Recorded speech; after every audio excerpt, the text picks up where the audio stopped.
Hello? Okay, there we go. Sorry about that. Yeah, when you have an XLR mic, sometimes you gotta do all this goofy shit in order to get it to work. Let me quiet the music down a little bit. But hello. I hope you are all doing well. I have to like open up all these like different things. But yes, we are here today. We can pause the music and I am like HD as fuck. Kinda. Not really. But I'm a little bit higher quality than you may be used to seeing me at. A little bit. I've tried to like work with the camera. I'm playing with some settings now to try to get it just right. So, um, but yeah. So basically, I use like a phone camera, and there's a lot of different softwares out there that convert like an old phone into a camera. None of them are particularly great, but I think that this one is like the best one. Play with the settings a little bit here. But today we're going to go through the Hamaguchi recent statement really quickly, as it's pretty interesting as it pertains to kind of the future of Creative Studio One. And then we'll be playing Final Fantasy 15. I think we might beat the game today. I think we might. So that's pretty exciting. Because we've been playing now. I think we've been playing for like 20 days. This will be Final Fantasy graphics in 2013. Oh my god, that's funny. That's funny as fuck. But yeah, anyway, I assume you'll be doing all the big side content in Insomnia first, Omega, excluding Omega, of course. How hard is Omega? I don't think we fought him last time I played this game. I don't think I ever fought him, actually, come to think of it. I don't think I ever fought Omega. So actually, how hard, like what level do you need to be to fight Omega? Omega drags for a really long time. Omega is a super boss and you need to be a level 100 minimum for starters, lol, and super prepared. Oh, okay. Okay, so it's like a super boss. Okay. That's cool. I'm sorry. I'm just fiddling with this. Trying to get it just right. Oh, look at me. Orange man. Okay, no. Maybe like right there. I think that's good. Probably as good as it's gonna get. I think it took me 20 to 30 minutes. Then the game crashed on my PC the first time. I was probably a pretty high level. Damn, that's crazy. That Hamaguchi news reconfirming he's CS1 lead might be one of the best pieces of news Cage has received. I can't wait to see how Cage is developed with Hamaguchi overseeing it with Nomura. Yeah. I think it's actually really good news for Kingdom Hearts, and it suggests what I think has already been the case is that I don't think Kingdom Hearts 4 is actually going through all of these crazy development issues that Kingdom Hearts fans seem to think that it's going through. I just think that Kingdom Hearts is taking a really fucking long time because Kingdom Hearts takes a really long time to do in HD. It is by no means a simple game to create by any stretch of the imagination. It's actually a very complex game to make as a AAA HD video game. And so, yeah. I don't think you can do all the side content technically because you never did comrades. If you do comrades, you get an extra side quest that features your glaive character as a party member. Are you going to do comrades at all, or you skip it? Um, I'm open to doing comrades, but I don't know because that would like that would be like another like 20 ass streams. I feel like to get through all of comrades, but it's really cool how they incorporate that. I'm pretty sure I spammed Warp Strike 999 damage on Omega, eventually stopped reviving party members because they weren't contributing and died every couple minutes. Yeah. I don't think that 15 really has good party management uh like mechanics. And this is something I will talk about in the review. It's kind of one of my bigger problems with FF15's combat design because there is I mean, FF15 has problems with its combat mechanics, yes, but it also has problems with its combat design as well. Like literally the scenario for battles is fucking stupid in a lot of cases if I'm just bluntly honest. Um there are like a lot of battles where their idea of combat design is what if we just put a fuck ton of enemies in a room and you just do whatever. And there's not like great AoE options in this game at all. Like there's not great crowd control options, I mean. King Coles, thank you. I watched your interview with the Spanish translator for FF15. That was amazing. Thank you. Yes, that was something I've been super excited about. I'm glad you guys really enjoyed it. I'm going to talk to Acid Rain again soon, and we'll get him on here, and there will be more content revealed about Final Fantasy 15 for its 10th anniversary. So I hope you guys are really excited about that because I think that's going to be really fun. And I'm gonna bring you FF15 as much as I possibly can. Considering that Square Enix won't fucking do it. Since Square Enix will not bring you FF15, NSP will. I think I occasionally casted magic damage that broke the limit too for around 20k damage, if I recall correctly. Omega is invincible in certain phases though, so you have to time it. Oh god. Okay, this sounds miserable. Are there more interviews slash chat planned past the one with Acid Rain? Um, Currently no, but I'm open to more. So if anyone wants to, or if there's anyone else who has worked on the game or would be interested in talking or making some type of valuable contribution here, my DMs are open.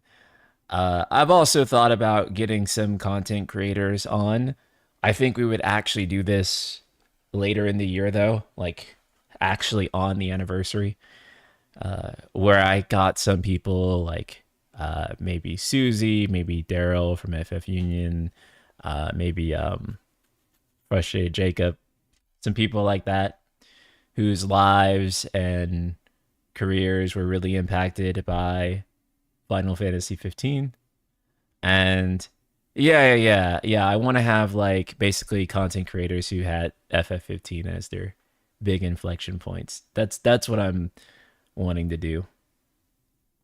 Yeah, we've talked about that. I've talked about that with those people, and I might have them on as like a thing to like have like a retrospective thing. But I would want to do that like closer to or on the anniversary because I think that would just be like really fun. Because yeah, so many of us basically we popped off around that time.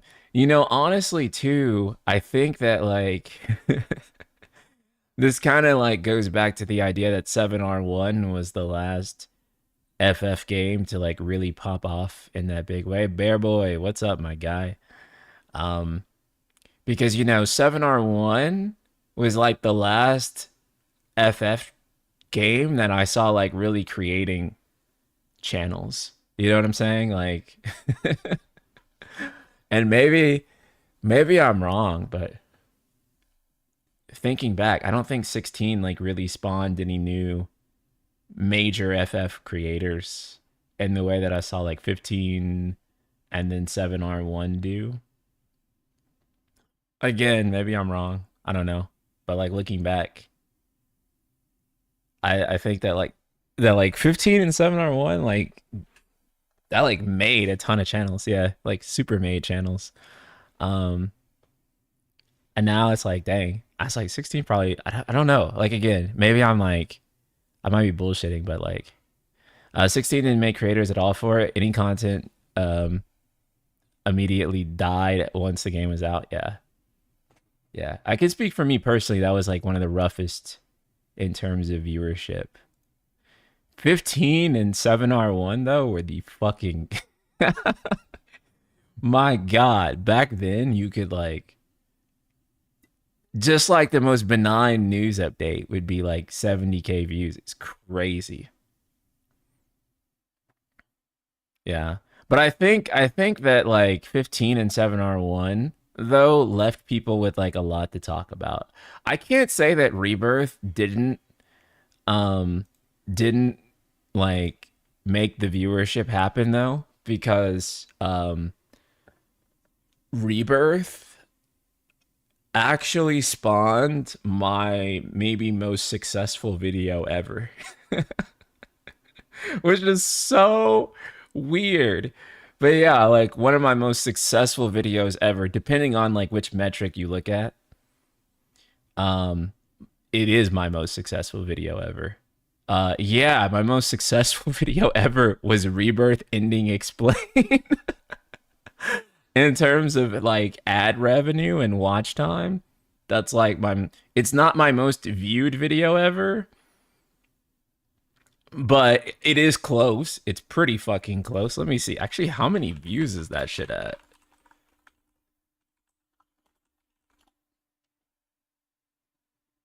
It's at 400K almost. God damn. And it's actually really funny.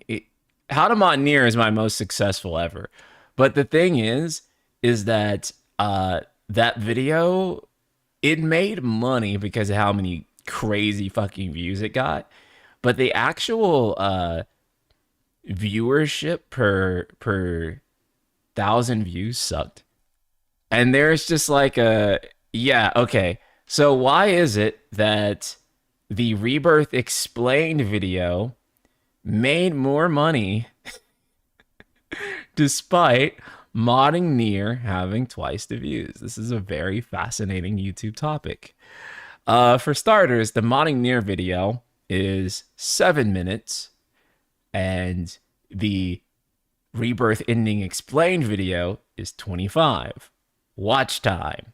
So that means it's 3 times longer, more than 3 times longer, and it can accumulate much more watch time, which means it can accumulate much more ads, right? Because you watch the Rebirth Explained video, you're not just getting hit with one ad. You're probably getting hit with about 3 or 4 ads. So that means I make more monies.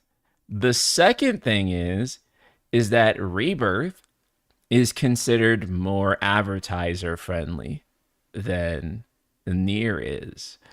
And to be blunt, the reason Rebirth is more advertiser friendly is not necessarily because of the game's rating, although it kind of ties into that ironically either way, is that 2B has a really big, prominent behind, and in the game, she does a lot of running and especially as like the skirt flaps and you see just booty. YouTube's neural network kind of looks at this and thinks this is not necessarily as advertiser friendly um as like Final Fantasy VII remake, where you don't really see Cloud's booty cheeks just you know, and but that is actually a thing that's factored in, right? So ironically, because Resident Evil right now is more popular, the CPMs for Resident Evil still are probably CPM means cost per mile, if you don't know, which basically means how much money you make per thousand views. So because that's like kind of like the denomination by which advertisers will, kind of buy and pay. But so essentially, you know, with RE, right, it's a lot more violent. There's more gore. So the actual ad rev for something like that is lower than, say, something more family friendly that advertisers can feel more comfortable running their game against. So you probably get more views playing Resident Evil, but you'd probably actually get paid more playing Final Fantasy. So this is also something, if you guys ever consider wanting to make content, this is weirdly something to consider actually um when trying to decide what kind of content that you're going to make, is that the game actually influences how much money you're going to make. And not only that, the game also influences which sponsors are going to be interested in you, right? So a lot of the times, uh, I will get sponsors that if they're like a mobile game sponsor or something like that, it's because it's like, okay, this is adjacent to Final Fantasy, right? So you make like a lot of JRPG content, okay. So we're launching something that's kind of like, within that demographic. So we'd want you to promote it. So the actual games that you play actually can impact your content on multiple levels. Did you ever get a First Soldier sponsor? I think I did actually. Actually, yeah, I did. I did actually get a First Soldier sponsor, and it was on. I think it was on the FF tier list video that I did. But don't look at that tier list anymore because it's out of date. I don't even have FF10 in my S tier. That's how out of date it is. Because is before I replayed it. I'm slowly kind of going back through a ton of Final Fantasy games right now, and I'm gonna redo that tier list. So, Black Lion Guard, thank you so much for the 100 bits. Can't stay for the stream, but popping in to say hi and keep my streak alive, dude. Thank you so much. Is FF16 an S tier or something? Why is it outdated? No, no, no. It was before FF16 even launched. It was before FF16 launched, and no, I just hadn't like. I needed to really honestly revisit a lot of those games before I think I could rank them in earnest. Because some of them it had just been like a lot of years. Like when I went back and played 10, 10 was in my A tier. It was like the top of A tier. And then like when I replayed it, I was like, what the fuck was I thinking? This is S. So I bumped it back up. Is there any mainline FFs you haven't played all the way through yet? FF5 and FF11 are two that I have not finished. I did not get through FF5, which is stupid because FF5 is probably not that long, but we didn't finish FF5 when we were streaming it. So I got to get through FF5. Yeah, yeah, yeah. There was nothing bad about FF5. We just got like distracted by something and then we didn't finish it. But I think we'll go back to FF5 like maybe soon, honestly. I don't know if I'll stream it or not. It would be a fun game to stream.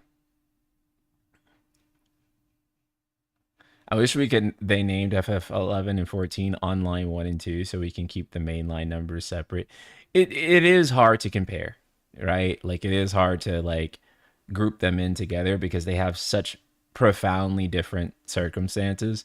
And I get that like people who are like big fans of them, they're like don't exclude it from the mainline numbered games. And it's like I don't because they're really good. But they're just they're different in terms of the circumstances and the opportunities that they have and the types of games that they are. It's hard to compare. If you can get through FF6, you can fly through 5 in no time. Yeah, I'm sure it's pretty fast. Honestly, I think that all the 2D FFs are not that long on replay. Honestly, even I just recently replayed 7. over the holiday break. Well, I guess it's not that recent anymore. It's like 6 months ago. But I recently replayed 7. And I mean, I really didn't do a ton of side content, but I got through that shit in like, it was like 24, 25 hours.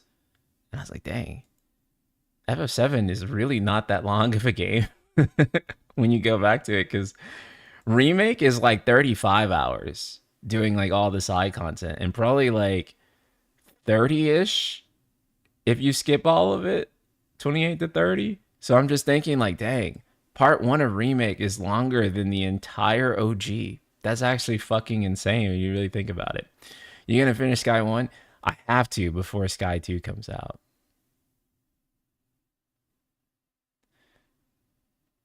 Then you were using the modern fast forward and no encounters to beat 7. And okay, I did use that a couple of times, but I wasn't using it like constantly. So it probably would have took me like, it probably would have took me maybe like 27, 28. I don't think I was using it that much because I felt like if I used no encounters too much, then it would be like, yeah, it'd be too much. But I didn't really use fast forward much, if at all. So,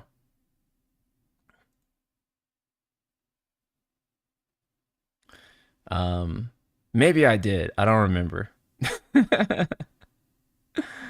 But even still, yeah, I love those modern features. 7 Heaven adds them to the game as well as 60 FPS. Those nice upscaled backgrounds. Yeah. Honestly, PC is kind of, I mean, like, unless I had like a working PS1, I would love to do a playthrough of Final Fantasy 7 again, like on like an actual PlayStation 1 again. I think that would be great. Um, if I had like a nice CRT as well, I would probably do my definitive FF7 run on that.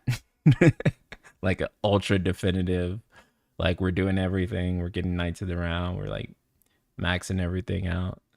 I would want to do that, like if I had like a good CRT or something.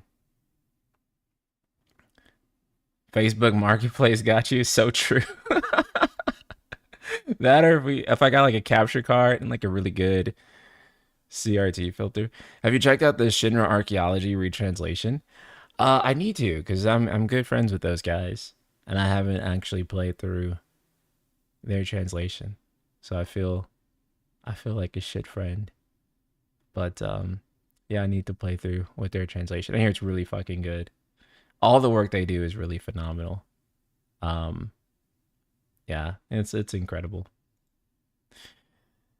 Other than that, let's take a look, chat, at just fucking this fucking interview, this article, which is pretty interesting, I think, at least.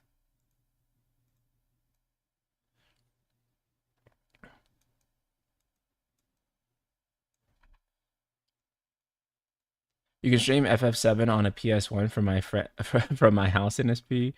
We will feed you, and I have a full gym in the garage too. Holy shit, bro! I'm on my way. uh, okay, I'm too orange on the new camera. Hold on, I can actually fix that. We're just too saturated. That's all. Because if I showed you the camera with no saturation, you wouldn't believe how bad it looks, or like how washed out it looks. Hold on, could fix that. So here's, oh wait, let me show you. This is actually like base with no saturation boosting. I have no idea like why it shows like this. So I have to bump it like a little bit to like return me to normal. Okay, I think right there is comfortable.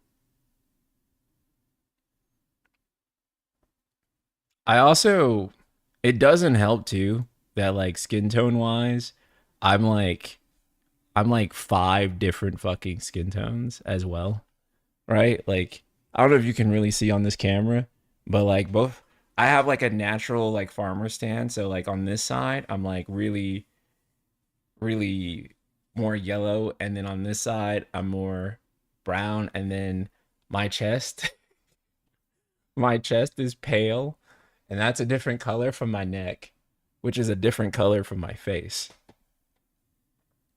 And so, um, every single, yeah, so you can like really see like right here, for example, like look at this. It looks like a farmer's tan, but actually just naturally my skin is like that. It always has been. I just naturally have like this weird dividing line here where my bicep is like way lighter skin than my tricep. That is not like a trick of the lighting or anything. My skin is actually just like that. Um, I have this same thing. I think it's just like a black people thing, bro. I think a lot of us just have that for like whatever reason. Because basically everyone else I've seen that has it is also black. So I don't know. But then also too, like again, like my chest and my torso is like this. It's like super pale. Like and like compared to compared to like my face and my the rest of my body, I don't know. All right. But light skin mythology aside, let's get into the article. Let me zoom in a little bit.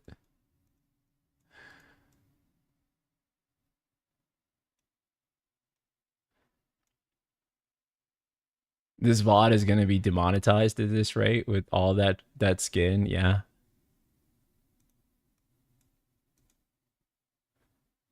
you're like what we call Pardo in Brazil. We have wet cardboard skin tone. Yeah, it's kind of true. I legit thought you were Brazilian Japanese, bro. That's cool. That's cool. No, um, I am black, indigenous American, and Italian. So I'm a real fun mix.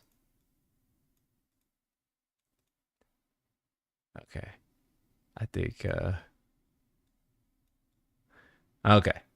So let's talk about Gucci Man. Um actually, so we look at the original art, well the original article's in Spanish, I'm pretty sure. Yeah, we'd have to translate that into English. Um and I'm sure that this has actually been translated by a person. But so we'll read that part with their actual translation, but we'll go over the machine translation for this first and see. Let me see. Can I zoom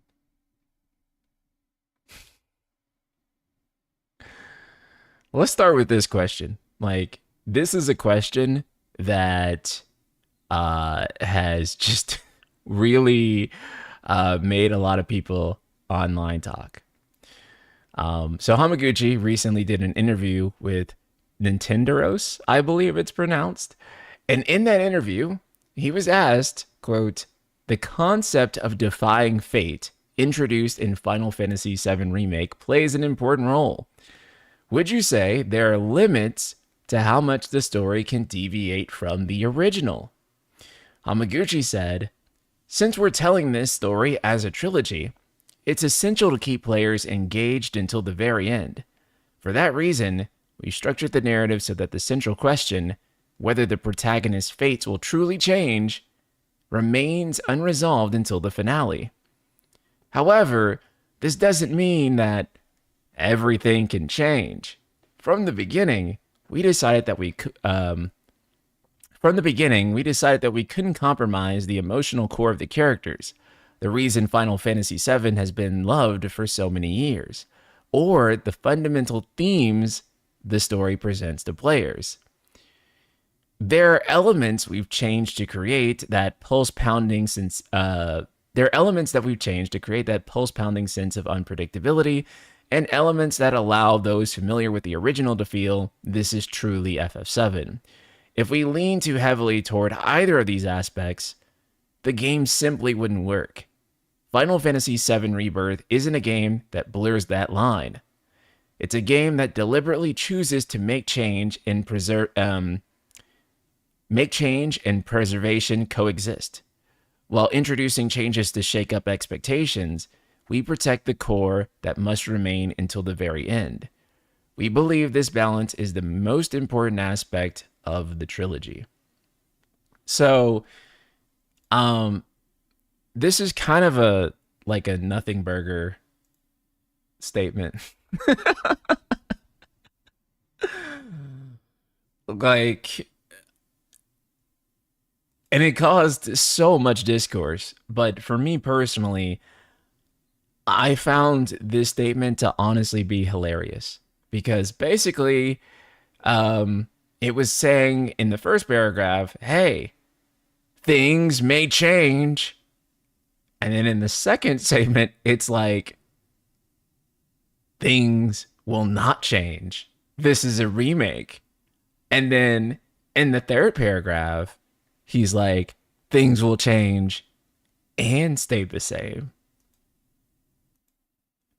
Brother, what the fuck? in other words, in other words, buy Final Fantasy VII Remake 3 and find the fuck out for yourself. Um, it's the same nothing burger statement he always says, and I don't understand why people are mad. I guess it's because this struck at a particular like point where some people are already arguing with like the recent Maximilian dude discourse around, the spicy remake stuff. And some people were like, basically, this is a statement where whatever you fucking believe, you can read it and think, yes, he is talking about me and he is saying what I think and my interpretation of this story in this game, it is correct. I have been right. Hamaguchi has whispered in my ear, and I now know the truth. When really, in actuality, this is just saying, hey, you want to know what's really going on? Buy the third fucking part. Leave me alone. That's all this is really saying. Um, it's like, so people making kind of a big deal about this or taking this as any sort of confirmation for whatever they think.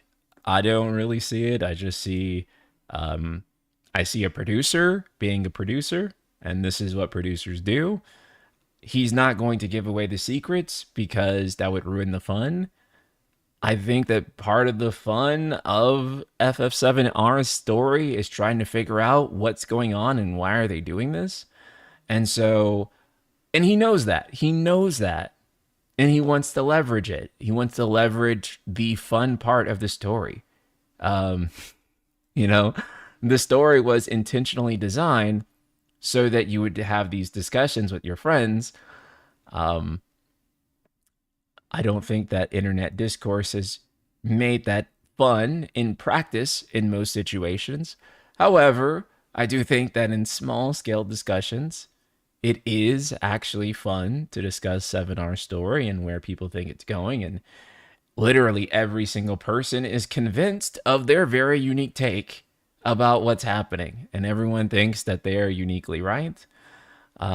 Maybe I am different from others in a sense where I don't actually get on here and tell you that like what I'm thinking about this trilogy is correct. I really don't know. Like, I don't know where the fuck this is going. I think that's actually the fun part of the experience of this trilogy is not knowing where it's going.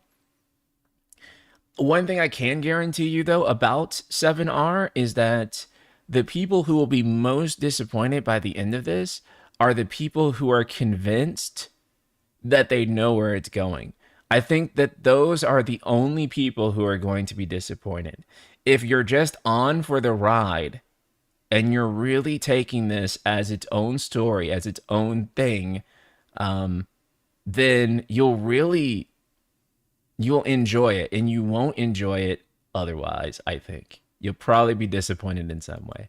Roy Mustang, thank you for the super chat. How did Hamaguchi become the studio head over Nomina and Kitase? Wouldn't they be higher up the hierarchy in the seniority ladder? That's actually a great question, Roy. So here's what happened. Kitase is, how old is Kitase now? He is 59. I don't think he is interested in running Creative Studio 1 anymore. I think he's done. That being said, Kitase's not done managing stuff, and he's not done with his career. He's the Creative Studio 2 head, and it seems like he's setting up that studio, him and Toriyama.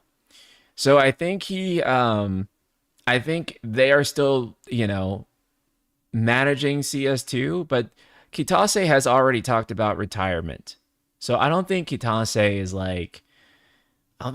is deeply, deeply interested in, um, you know, being that guy anymore. I think he's like ready to move on to different projects and different things. He's setting up Creative Studio 2, which might end up being a third Final Fantasy studio. I don't know.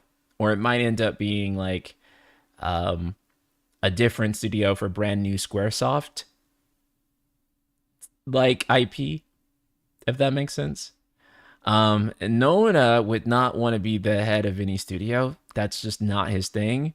Nomura is an artist. He likes art. He does not like business. Business sucks ass, and he's right. Business is shit. I don't want to do business. I just want to make videos. I want to make art. I want to make games. I get it, brother.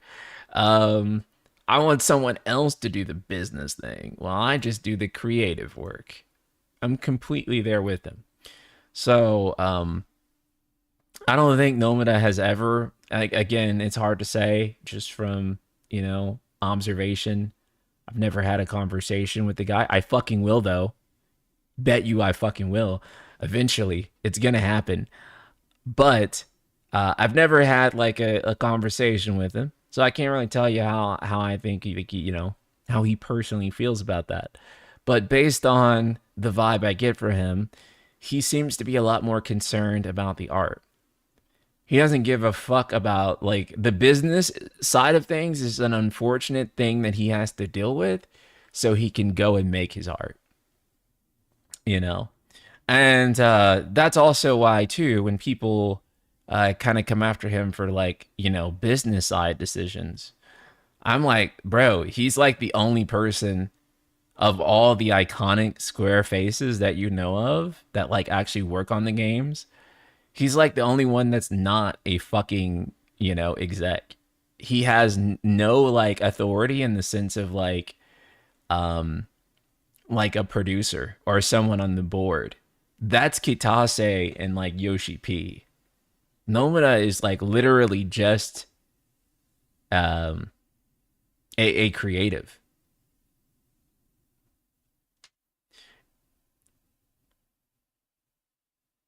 For a non-spoiler comparison, I look at the new Mortal Kombat movies. They changed a lot of the lore actually, but captured most of the personalities perfectly. They want to still be able to surprise us and keep the characters intact. Yeah, that's a great way of looking at it, I think.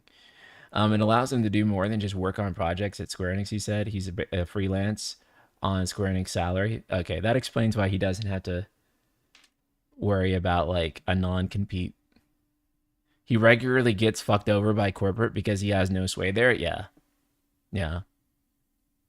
It's actually fucking cruel, kind of like what they do, right?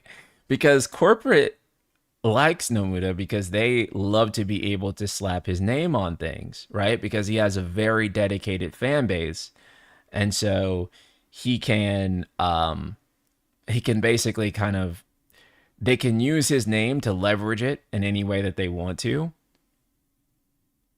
All the meanwhile, they can minimize what he can do creatively too. So it is kind of fucked, right?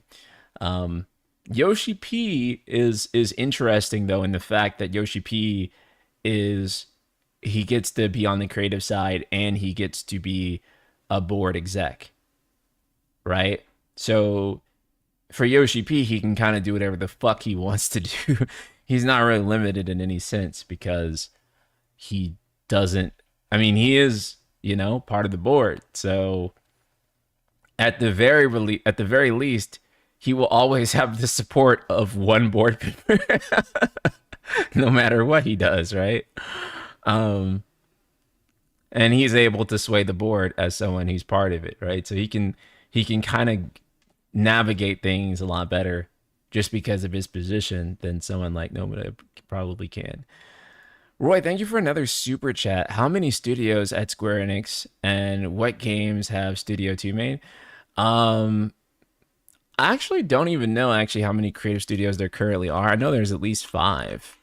Uh, Let me look actually. But I know that there's at least five right now. There has been 11, but currently I think actually there might be seven, but we don't know what six and seven do. I think that's the last thing that we heard, or at least the last thing that I heard. Um, Creative Studio 2, I believe, exclusively so far, they've only made Saga. Like they worked on like the recent Saga game. But no one really knows what they've been doing outside of that. So there is a possibility that Creative Studio 2 is going to be another Final Fantasy studio, like a third Final Fantasy studio. And I've been saying for a while that what I think needs to happen is that I think that there needs to be three FF studios in total. I think we need CS 1, 2, and 3. And I think that they need to be making um, Final Fantasy games bi-yearly, I think. Which I know sounds crazy. A new Rebirth interview came out today from publication In Tower. Okay, we'll look that up after this. Um, yeah, so I think we need three FF studios. I know that sounds crazy. And I know bi-yearly sounds crazy. But if you have three FF studios on a rotation and they're doing it bi-yearly, that means that each team should have 6 years to make a Final Fantasy game, which should be enough time, right? Assuming that the development's not bloated and everything's going smoothly. A new FF every 2 years. I don't think it has to be HD 2D actually. I think they can do it in full AAA graphics. Again, remember with three studios, that's that's 6 years in total that each game has for development time, right? So as soon as your game releases, you have another 6 years to make the next one on an interval. That's actually plenty of time. Every time I mention this, people say, I don't want Final Fantasy to be like, annual or biannual slop. And I would like to remind that I would like to remind you that Final Fantasy was one of the first major video game series to be annual slop. And when it was doing that, it wasn't slop. They actually made four of the greatest video games of all fucking time, and people still talk about them. Well, five actually, because FF11 came out in 2001. So five of the greatest video games of all time, and people still talk about them. So it's not slop. It's not going to be, inherently bad or anything like that. But basically, you need the team from 7R, the team that made 16, and then a third team, which would be Creative Studio 2. And on a loop, they would be making Final Fantasy 17, 18, and 19. And then 20, 21, and 22. Right? So, that is what I think needs to happen. And I think if you can make that happen, then that would be great. And then also, too, I think that also helps get development times under control, too. Not just for the obvious reason, but also because that 6 year interval restriction means that you have to produce the game within that 6 year interval, right? Like you cannot fuck up the schedule. So, We have to keep things rolling. It would also mean that technology continues to get reused. It would mean that that scope creep doesn't become absurd, right? It would mean that like every game doesn't need to have like a unique as Marlboro model, right? So, yeah. Roy Mustang, thank you so much for another super. What studio does Team Asano, Bravely Default, and Octopath Traveler belong to? And Toriyama and FF13. So Toriyama is in Creative Studio. Actually, I think Toriyama is part of Creative Studio too now. And then Team Asano and Bravely Default, they're was it 4 or 5? I forget.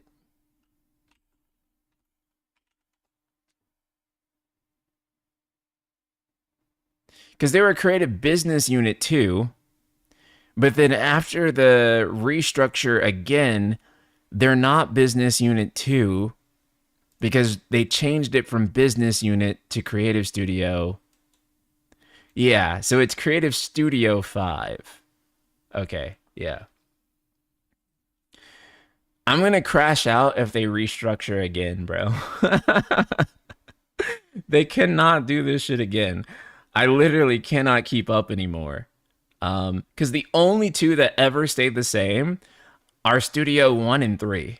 And everyone else fucking changes. Like, literally everyone else fucking changes. Because, for example, the team that made Final Fantasy 15 that went on to become Lumi Pro, they were business unit 2, right? They were BD2, then they became Luminous Productions, like when the restructure happened. And then Creative Studio 2 was like Team Asano's team. And now our Creative Business Unit 2, sorry. And then now Creative Business Unit 5 is Team Asano's. Yeah, I don't even keep track anymore. Honestly, bro, like after the past restructure, I told myself I'm not gonna bother to keep track of this shit anymore because they're just gonna restructure it again, and it's not gonna matter as long as 1 and 3 remain the same. Everything else is kind of like whatever. I'll figure it the fuck out. Like you know what I'm saying? Like it don't matter no more. Um, When did you decide to give Zack Fair a more prominent role in Final Fantasy VII Rebirth, and at what point in the project was that decision made? Zack's presence was part of the concept from a fairly early stage. Since the original game, Zack has become an enormously popular character through the numerous FF7 spin-off titles. In this remake project, there are aspects where we've made significant changes compared to the original. Instead of conveying these shifts in worldview directly through the dialogue or explanations, we've taken the approach of allowing players to intuitively perceive them through the character of Zack. Zack is a character whose mere presence naturally brings to the surface a different perspective on the world. That's precisely why in Final Fantasy VII Rebirth, we've incorporated him into the story in a way that maximizes his appeal. And of course, this approach is maintained throughout the entire trilogy, and that we hope you will continue to follow Zack's story. Um, eh, I mean, I felt like Zack's role in Rebirth was kind of weird, honestly. I feel like I feel like maybe in the third game it'll make more sense, but like in Rebirth, I was kind of like, yo, why would like when they showed off the box art and they had him on the box, I was like expecting a lot more pivotal stuff to happen around him in the game, and then it kind of just didn't. And so I looked back and I was like, why'd they do that? So I don't know. I guess I'm expecting like more, but we'll see. Again, this is something that maybe in the third game I'll look back on and be like, oh yeah, of course, this all makes sense. But yeah, but my impression after finishing Rebirth was kind of just like, Huh. Yeah, that was the thing. Roy Mustang, thank you for the super chat. Time to avoid Studio 2 like the plague, given Toriyama is there. His game design philosophy is the antithesis of fun IMO. Um, I don't know if I'd say like it's the antithesis of fun. I think he did a good job with like the gameplay of 10-2, but I think that he maybe had some narrower views about how he could approach things with 13 for sure. Again, thank you so much for the super chat, bro. Um, Zack's role in Rebirth was weird. I guess right now only reason he was there was to get us to team up with Cloud at the end. Hopefully, there's more to it. Right. Um, my kind of problem with his appearance in Rebirth was that beyond the fan service, it didn't feel like there was a deeper reason. Now, let me preface that by saying, or let me wind it back and say, um, I want to be clear that obviously there is a deeper reason, I think, for why Zack is so much more prominent in this version of the story than in the original. However, from Rebirth, and with the expectation that was set with him being on the box art, I did kind of get the feeling that more was going to come out of it than what ultimately did in Rebirth. Because so far, in the context of just looking at Rebirth, it does feel like a character that appears for the sake of fan service and then disappears. Now, I'm thinking, obviously, that after part 3, I will reevaluate it and then I'll say, okay, this is what they were building up to, right? But yeah, with like what we got right now and how we're looking at it in the current version of the story that we have so far, it does feel like, yo, he just showed up to have hype moments in Aura and then and then he left and then that's it. And most of the moments looking back, I don't really know in what way that's contributing to the story so far. Like I legitimately just don't know and don't understand in what ways those portions are contributing to the story. Um, Other than maybe fan service, I think that's like the big thing. But like beyond that, I'm a bit at a loss. I'm not saying that there aren't things that it's contributing to. I'm just saying that as far as my personal media literacy goes and what I'm capable of thinking and how I look at the story, that it's just really hard for me to discern. Um are there hidden clues or foreshadowing elements in Final Fantasy VII Rebirth that will only make sense when watching the complete trilogy? Hamaguchi says, "That's a good question," he laughed. "What I do know is that now that the end of the 3-part remake project is in sight, I personally find myself reflecting once again on how the project as a whole will be received by players. I've been involved with this project for over 10 years. During that time, I've gained a strong sense of accomplishment, knowing that we're heading toward a conclusion where I can confidently say, I'm glad we made it this far. I believe this is the result of carefully building each installment, including Final Fantasy VII Remake, including Final Fantasy VII Remake and Final Fantasy VII Rebirth step by step. That's why I'd be happy if we were playing the entire trilogy, you took the time to look back and revisit the previous titles. If you experience changes depending on when and in what context you played them, I hope you'll enjoy those differences as well." So basically, bro, basically he's saying that this will be a story, and when you look back at the previous parts, the next parts will make a lot of sense. Very true, King. Very true. With so many fan theories circulating, oh no. Were there any interpretations that surprised you or that came closer than expected to your original intention? What surprised me was not whether a particular theory was correct or how seriously, but how serious. Let me start over. My brain is fucking farting today. What surprised me was not whether a particular theory was correct, but how seriously the fans were delving into and debating the premises and underlying meanings of the story, much more than I had anticipated. However, I have no intention of evaluating those interpretations by saying that's correct or that's close to what I intended, what was intended. The moment we start doing that, the story ceases to be ceases to be an experience to be received and becomes a search for the right answer.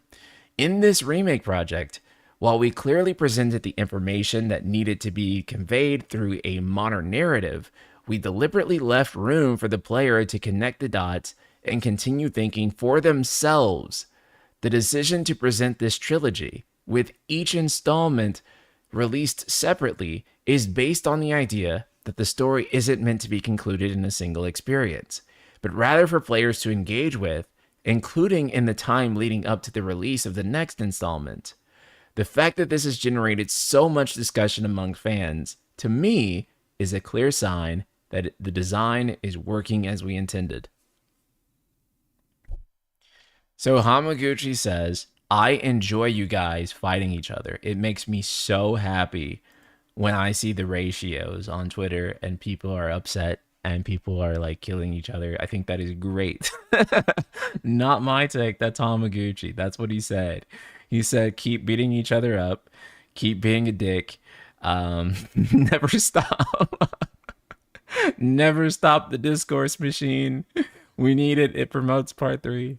Roy Mustang, thank you for another super chat. NSP, if a remake of your favorite movie was announced in 3 parts, and the first part was the first 30 minutes of the OG film, stretched out to over 2.5 hours, what would be your thoughts on that remake? I'm trying to think of a film where that even like could remotely happen. Um that's called the Hobbit trilogy. You're right. You're right. Other than the Hobbit trilogy, um, I mean, it's kind of hard to think of like something that was like one thing and then it was split into multiple different things. I don't know, man. Well, not that it's happened, but even that like, yeah, I don't know. I don't know. Um, Trying to imagine that. I'm trying to think of a film where that would actually be a funny thing. Damn, what was a film that I saw recently and I loved it? And I just can't think of what film I saw. They just did that with Dune. That's so true. Isn't that what Dune is doing? Except Dune is long books, so it can get away with it. That's technically true, right? Like, a lot of adaptations are like, oh, it's like 2 films or multiple films. And so I guess it's not that bad per se. I guess when you're translating it from one medium to the next. One thing I think to keep in mind, though, with I guess like FF7, is that video games, in terms of production and in terms of format in a lot of ways, are a different medium than they were when Final Fantasy VII OG came out, right?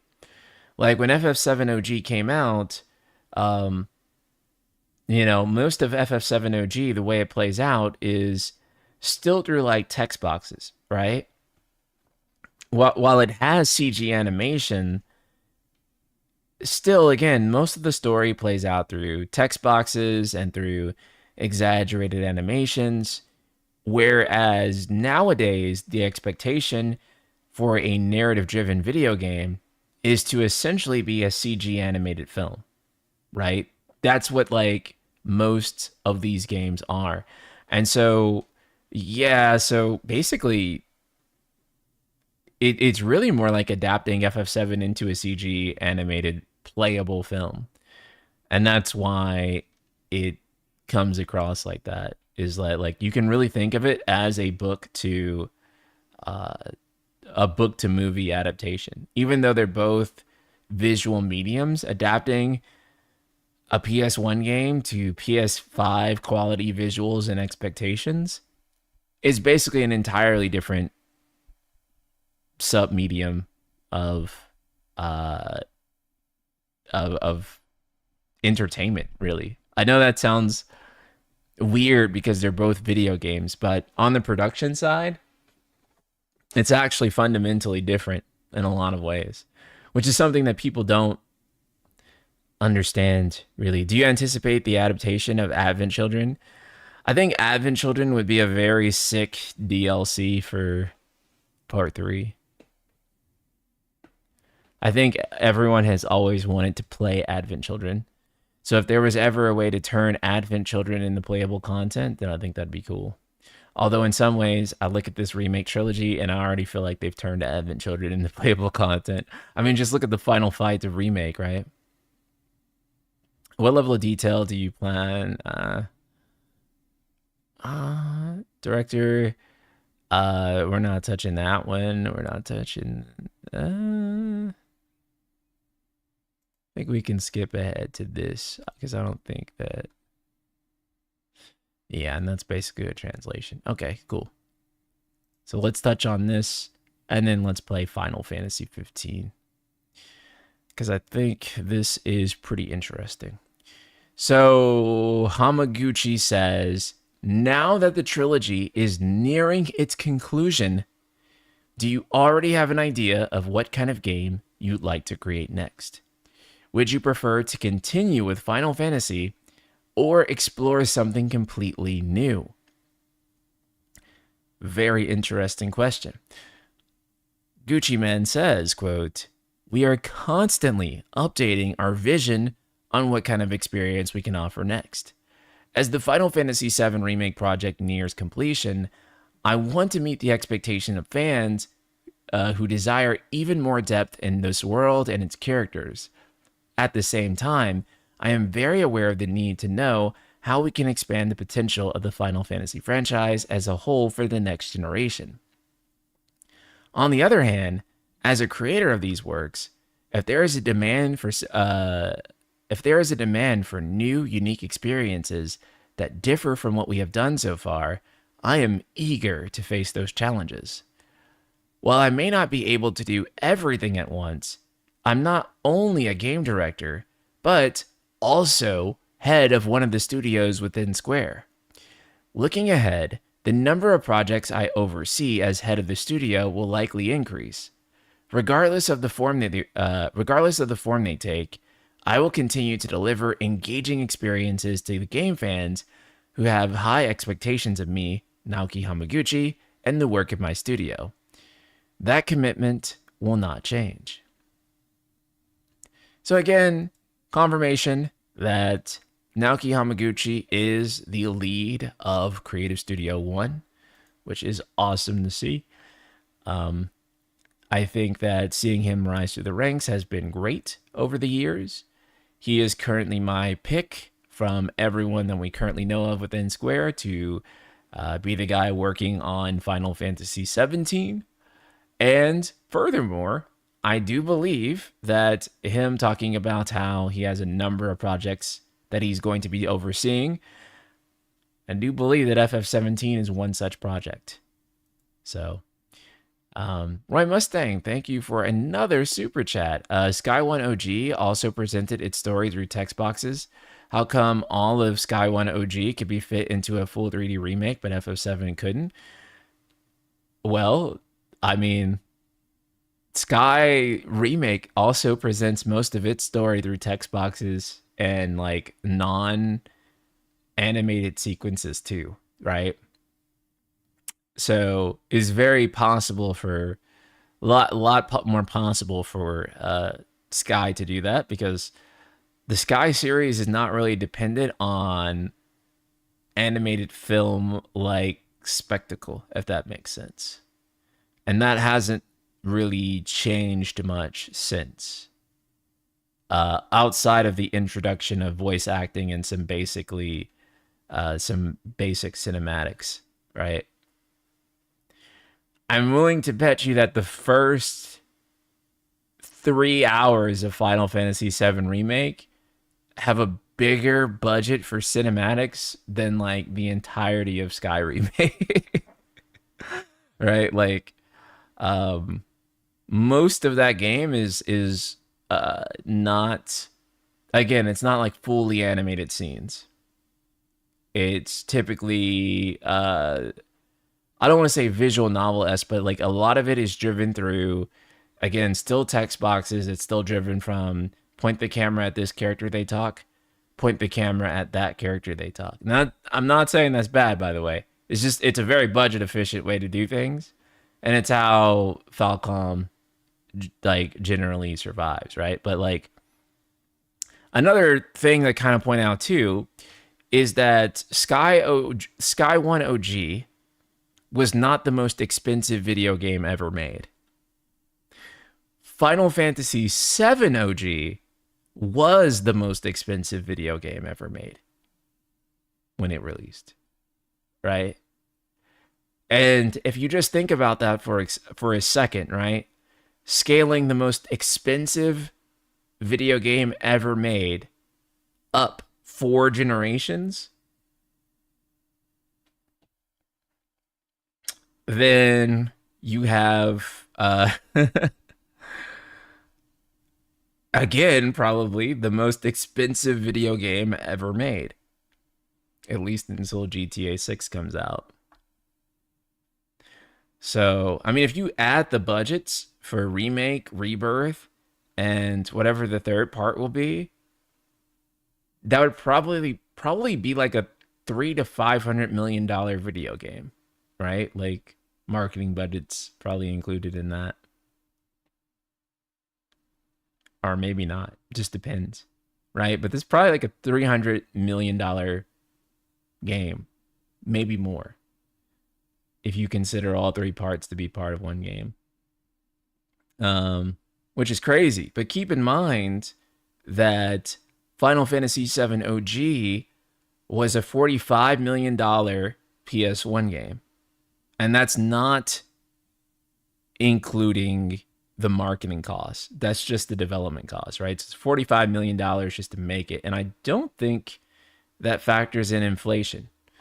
So just in terms of the raw dollar amount without inflation's factored in, think about this for a second, right? Ghost of Tsushima, I want to say, took $60 million. Let me see. Budget. Yeah, Ghost of Tsushima was 60 million, right? So if you think about that, that's like if FF7 OG was like 45 million, they were basically spending like the cost of basically a PlayStation 4 game almost on PS1. And when you factor in inflation, FF7 OG probably cost him more than Ghost of Tsushima. Thanks for another super chat. Many conversations in 7R1, including all side quests, are also shot reverse shots of characters talking with automated animations. No, yeah, they are. But again, if you consider how few of those there are compared to that, the majority of Trails' story is told through that. Whereas like the very small minority of 7R1s is told through that. And then like basically nothing of Rebirth. Rebirth is all, even the side quests in Rebirth are all fully animated, which is fucking insane. And I don't know how they accomplished that, because I can't even name a single RPG that accomplishes the level of cinematic consistency throughout the entire experience in the way that Rebirth does. It's actually crazy, because most of Final Fantasy most of Final Fantasy 16 was also shot reverse shot, and it was stupid jarring. Because you would go from a quadruple A. I'm sorry, I know you guys hate that term, but you would go from a quadruple A cutscene with Bahamut and fighting Bahamut in space, and then like the very next scene, it would be a shot reverse shot. It would just be like character shot, like talking very stiff, very bad lip sync. And it's just like, yo, like what the fuck? 16 gave me the Bethesda experience in those scenes. Yeah. This is also like one of the ways in which Western RPGs are able to achieve um, their scale is that they don't have that many cinematic scenes, right? So again, people will kind of compare like The Witcher to Final Fantasy, right? But I'm like, that's always like not like a great comparison because most of The Witcher is not cinematics in the way that they are with Final Fantasy, right? Like Final Fantasy is like cinematics, like CG animated cinematics. And most Western RPGs are just like character shot, other character. They have to record a lot more dialogue, though, don't get me wrong. So it bloats in other ways. But recording the dialogue is still not as expensive and as time consuming as having to make all those cinematics, which requires motion capture and a lot of cross-disciplinary skills in order to make. And so wasn't 90% of 16's dev budget icon fights? 90% probably not. But it was a lot of money. I can't tell you like an exact percentage, but I think that like when you play the game, it's very evident that the majority of money in that game went toward the icon fights. To the point of where I feel like a lot of other things in the game suffered for it. And I don't think that it was worth it in the end.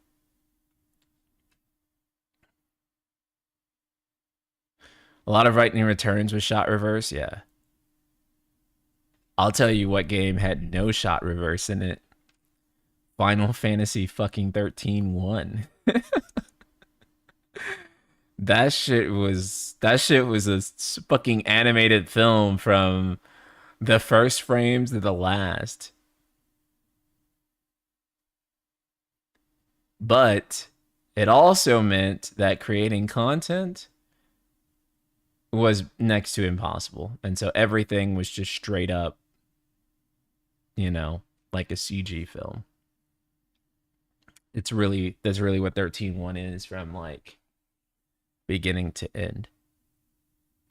So I don't know. And on the note of 16's with the icon fights is that I do think that you could have probably spent that budget on things that I know people love those fights, but I feel like that budget probably could have been spent on things like the world and making other characters playable and all kinds of other things. And I think that would have probably went further for people in terms of the impression and their overall enjoyment of the game rather than the highs of the icon fights, right?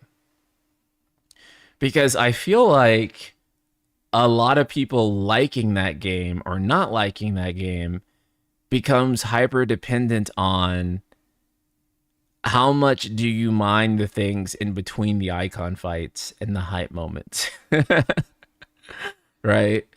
And if you don't mind that part and you like it and you find a lot of enjoyment in it, then it's fine. But if if those troughs are like too low for you, if the valleys get too low for you, and those stick out more than the hype of the icon fights for you, then you probably end up disliking that game.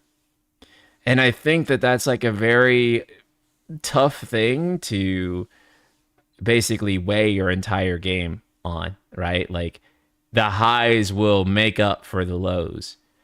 I think that it would have just been better to have a better average experience with the game than it would have been to have such a massive pendulum swing where it's like the game is so high one moment. It's like, holy shit, this is out of this world. And then it's so fucking low the next. It's so low.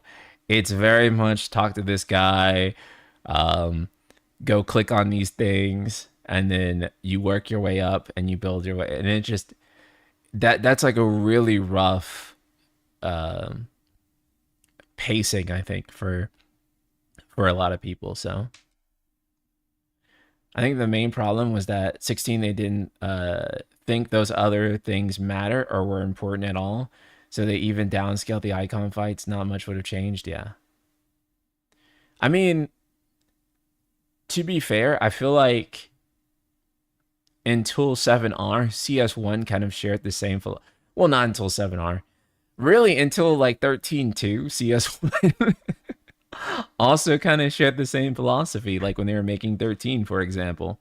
And then they got such negative feedback from 13 that when they went into 13.2 and Lightning Returns, they changed up everything and they were like, okay, we're gonna focus a little bit less on making this like the most cinematic game ever and find ways to introduce some different types of content into the experience. But yeah.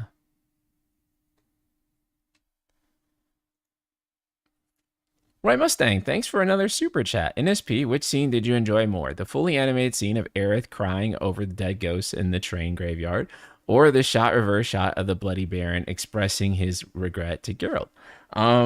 That was I mean, the Bloody Baron quest line is like the fucking like gold ass standard of fucking video game side quests. It's incredible, man. It is the most goated quest line pretty much ever.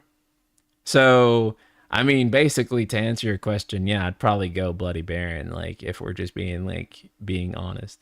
I do think that, you know, the point that the point you're trying to make is that good writing can make uh you know, like basically shot reverse like work. I totally don't disagree like whatsoever. I don't think it's bad at all. Um, I think that like you can definitely make it work, and I think it's perfectly fine to do. And with good writing, you can certainly carry it. Final Fantasy 14 is ultimately the same way, and I think that a lot of its quest too also brought me to tears in Endwalker. So and Shadowbringers. So I don't think that it's bad by any means, and I would definitely say that the Bloody Baron quest line is like one of the greatest of all time for sure. That being said, um, you know, good writing has to be at the core of anything, right? So whether it's a CG animated film game like The Last of Us, um, or if it's uh, you know, Persona and it's almost like a visual novel, you still have to have good writing at the core of either one of those for the scenes to be effective. And tech will never be able to carry it alone. Now, of course, if you do have those fully animated scenes and you have the writing alongside it, then yeah, the potential is higher there. I don't think that can really be disputed. The potential is always going to be higher on the thing that has the budget and the quality actors to be able to display all of it fully realized, for sure. However, that's not always a possibility in order to make something happen.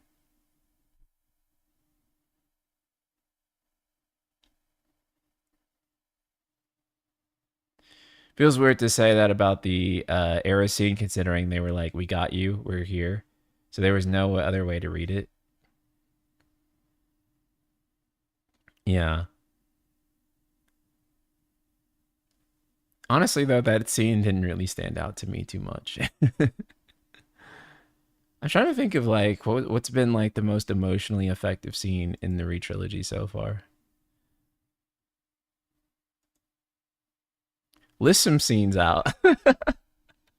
Because actually, now I want to think like what has been like the most emotionally. Okay, so I think I know one. I think I know the one for me. I think the one for me is like toward the end of Rebirth, where it's a flashback for Aerith, and she's at the train station, and her mom is dying, and she's like begging strangers to help her because her mom's dying. But you know, she's in that ghetto ass Midgar, so ain't no one give a fuck. No one gives a fuck. And that scene was pretty effective for me. You know, because like that scene fucked me up. Yeah. That was probably the most emotionally effective scene for re-trilogy for me. Is just seeing that poor little child like beg someone to help their dying mom, and all these fucking rude ass adults are like, "Yeah, go fuck yourself, kid," and just walking off. That shit was that was brutal. That was brutal. That one with Barrett and his wife scene got me. Okay, that was also pretty good, Dunkverse. That was a pretty good one. I agree. Trying to think. Yeah, I don't know. I feel like Dine should be one, but then there's just too many things wrong with that scene to do it. And then I was expecting Eris' death to be one, and then I don't think I need to elaborate on what's wrong with Eris' death.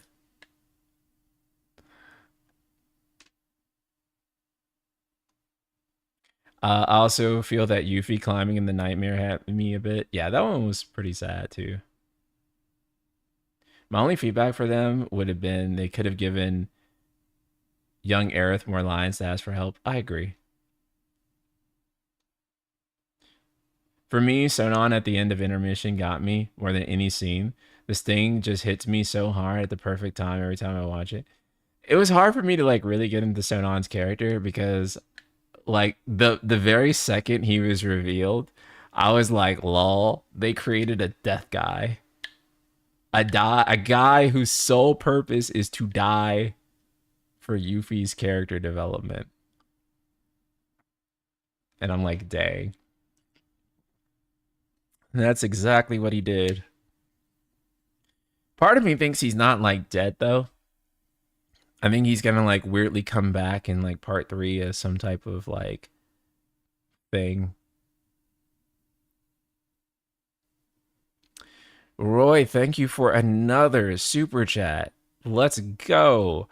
Roy says FF7R wants you to go ghost hunting with Aerith while Sector 7 gets blown apart. How necessary is it to have CGI cinematics when the writing is along the lines of "You owe me a pizza"? Remember? Yeah. I mean, I can't really push back on that for sure. Yeah, you know, the writing could have definitely been better in multiple places, especially in 7R1. But you know, like I said, you know, those CGI cinematics are great, but they're only going to work as good as the dialogue is, as good as the story, you know, as good as the rest of the writing is. And so you have to have that that foundation in order for it to work, right? And so, you know, unfortunately, the things with the bigger budgets are not always the things that have the bigger writing, the better writing. And so I think that they didn't really accomplish what I think they set out to with some of those scenes. Unfortunately, like the emotional intention was definitely dampened in some areas. And I do think that trying to make everything into a dungeon probably wasn't the best thing, considering that the pacing of the Midgar section was originally like, you know, like a 4 to 5 hour section, and then blowing that up into a 35-hour game without making more fundamental changes to the plot structure to accommodate for all of the things that they wanted to fit in led to some uneven pacing in some areas. That's certainly true.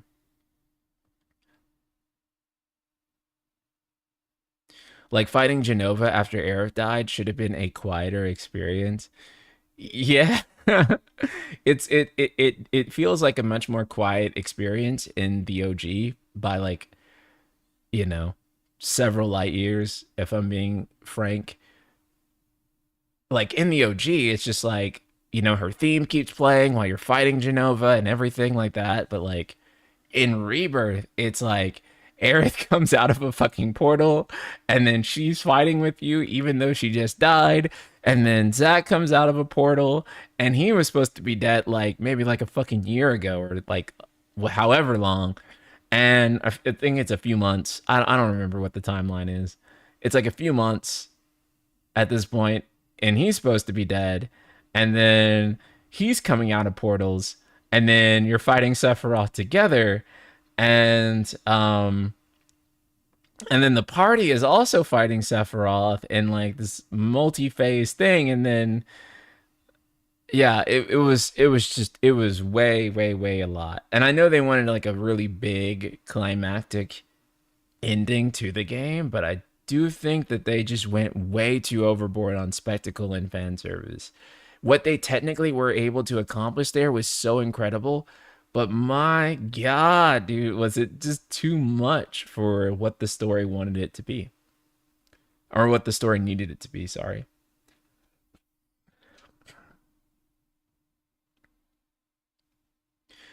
Yeah, the you owe me a pizza line, I appreciate it in some way where it's like Cloud is a fucking weirdo, right? Like that's kind of the point of him. He's an awkward weirdo, and that is an awkward weirdo thing to say whenever someone is fucking dying. So I can actually see that and in that context and kind of appreciate the line because I was pretty harsh on it before. I don't think I care so much about that line now with like really focusing on that. I don't think it's like a great line, but I don't see myself being as hard on it nowadays, looking at it, from the perspective of really trying to depict this fucking awkward weirdo that, yeah, a 15-year-old in the body of a 21-year-old, right? And so, yeah, when you think about that, when you think about him from that perspective, um, do you think that like a teenager's really going to know what to do um, when someone's like fucking dying? No, he's just gonna be awkward. And he's just trying to think of like what's the coolest guy thing I can do right now. Right? Because that's the persona that he kind of adapted. I don't know how they're making final battle. What is wrong with me today? I don't know how they're making the final battle bigger and better than Rebirth, the Rebirth one. If it's just another group fight him in three fronts, it'll be so tiring. That was a really tiring structure to do a final boss fight for sure. I found that like really tiring. I don't want them to do that again personally. I kind of just want it to be direct. Like in the OG, there was a couple of fights leading up to him with Genova. You fight him, and then, he turns into Safer Sephiroth, and then you fight him again, and then that's kind of just, you know, didn't you do like the shirtless, oiled up fight where you and Sephiroth slide against each other and cross swords and maybe make that one a little longer. Do like some 120 FPS slow mo and and then let that be the game.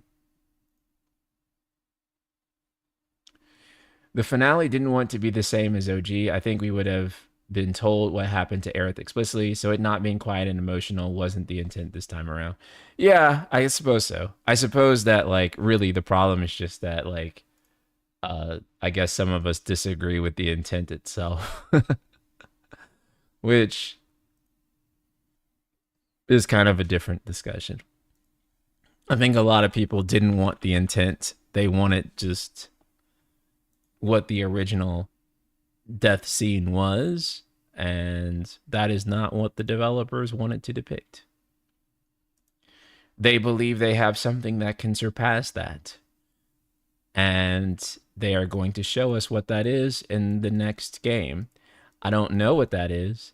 I don't know if I agree that it will surpass that, but that's what they believe. JD, thank you for the tier 1, 76 goddamn months, brother. That's a long time. That's a lot of support. Thank you so much, man. You know I love you. Let's we're going into Final Fantasy 15 chat. We're gonna do chapter 14. We may or may not beat the game today. I really don't remember how long this chapter was, and I don't even know if we beat it on the last playthrough, because the last time we tried to play this game was in like 2021, and my PC, oh shit, I booted the wrong one. I have to boot it from the mod launcher. My bad, hold on. Otherwise, if I don't, we can't use the mod menu and break the fucking game. Right, Mustang, thank you for another super chat. What are your thoughts on Rebirth turning the believable world of OGFF7 into an Ubisoft-style theme park with towers and intels in every region? I'm sorry, 7R brings out the worst in me. Thank you for another super. So I thought it wasn't that bad. However, I do think it goes on probably for too long. So I think that if they had the same game format, but like half the amount of objectives and things that were pushed onto the player, I think that people wouldn't have minded. I think they would have actually loved it. What I've noticed is that like when people get to around Gungaga or they get to around Cosmo Canyon, that's when they start to be like, okay, I've had enough of this.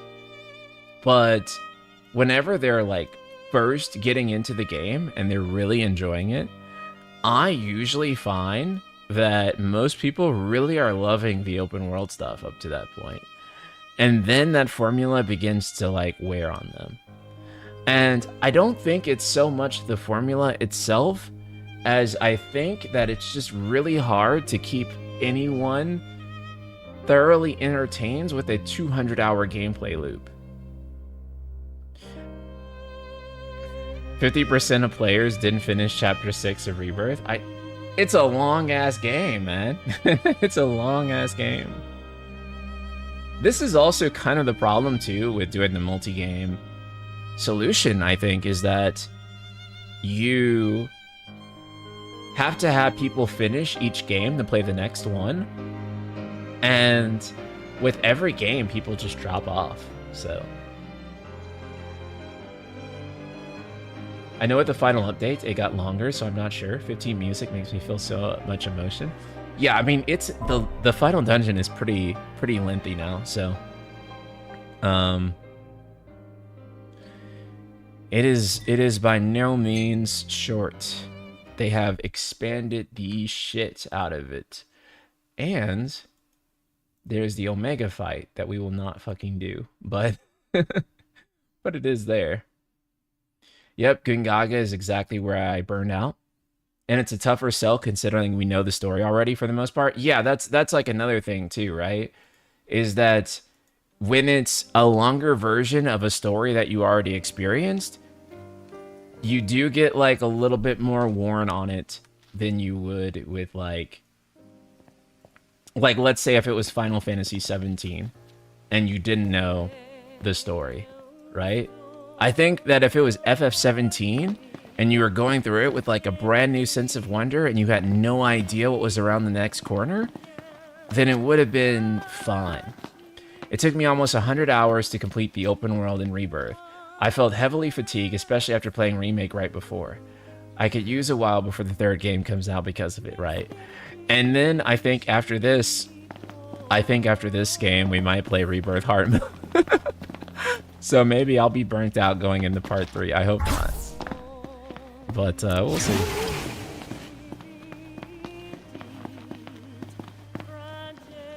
Remember, NSP, don't summon the Blood Moon here, or you cause the entire game to implode in on itself. Dude, not only can you do the Blood Moon, I think there's actually a way to bring back the Skybox for Angel Guard when Noctis gets imprisoned in it. Someone was like messaging me this.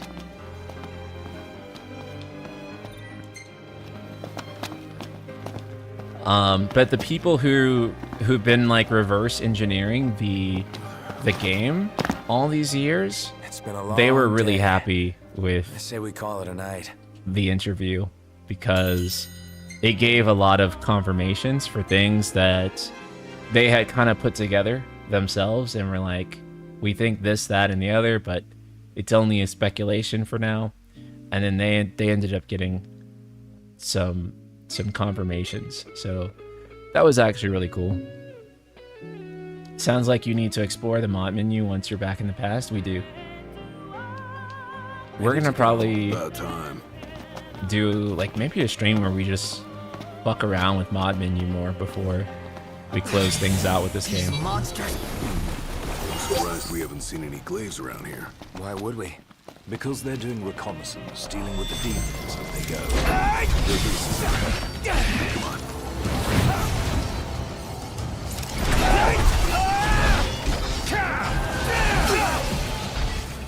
What the fuck? Petrified me? Jesus Christ. One thing I hate about this game is that like when you get a status effect, you can't switch to another party member. You just have to like sit there and just, you know, and just tank it. Like, how come I just can't be someone else? Why did they decide that when creating this game?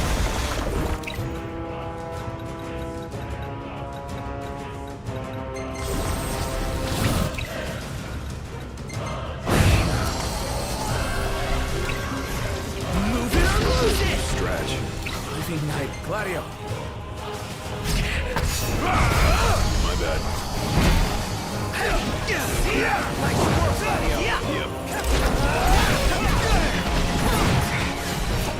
Wait, what the fuck? When did he even hit me? Actually, hold on.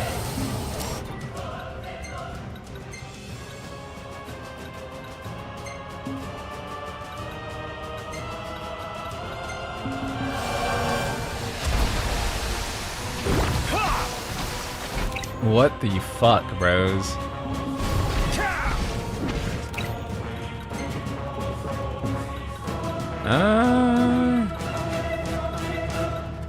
I'm sucking ass today. Okay, hold on. Let's lock in.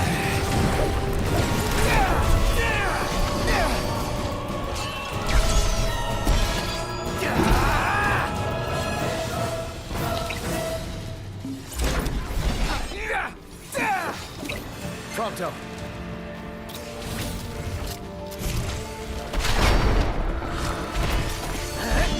Nice one, Prompto. It's nothing.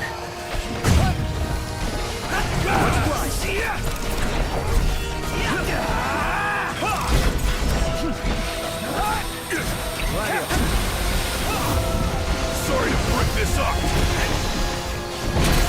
Yeah, I should take a look at my accessories. We haven't done that in a long time. Holy shit, now that you mention it. We have not looked at accessories since like starting the game almost, I feel like. Like maybe 20 hours ago is like the last time I looked at my accessories. It's time, boys.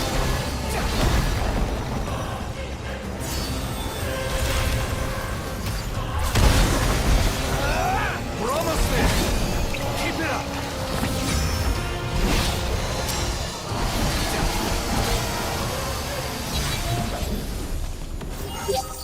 Dang, bros. Once you get Armiger Unleashed, the game is fucking over.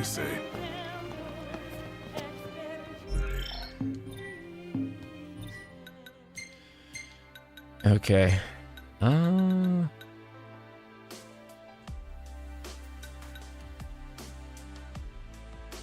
earning an A time outside of training. That's fine. I hate how you can't just preview what the accessory does without looking for it. Oh, that's the... We have to have that on. That's fine. Friendship band. I think that makes it so that over greater distances. Enhances strength remarkably. Oh shit, that does boost strength. Okay.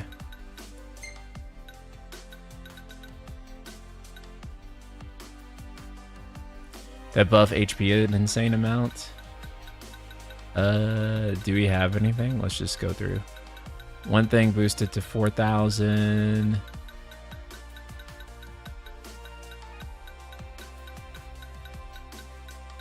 But if we're gonna boost HP, then if we're gonna boost HP for anyone, it's gotta be for this motherfucker.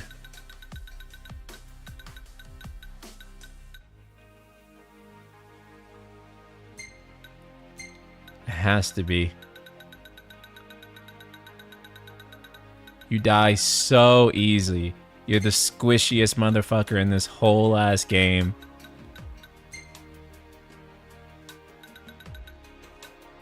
Quicksilver. Yeah, Quicksilver's fine.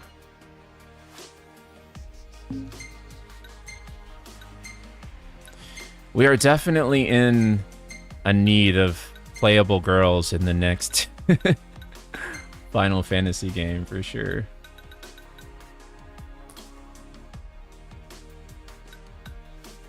I think it was cool for what this game wanted to go for. But when we did it twice over, I think I was a little done at that point. Yo, how the fuck does he not have dark resistance? That's probably going to be useful here.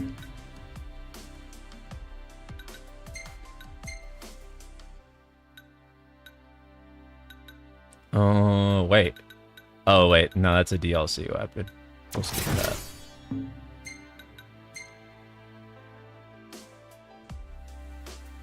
It's crazy that it's only been 3 games since we had a female pro tag, but it's been almost 20 years. Yeah.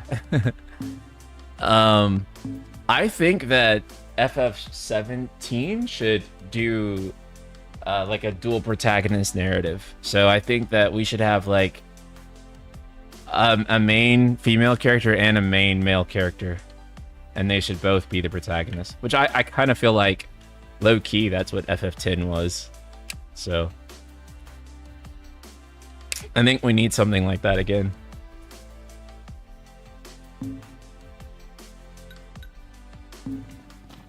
Yeah. I won't say that, like, you know, that even that they have to make the next main character a girl per se.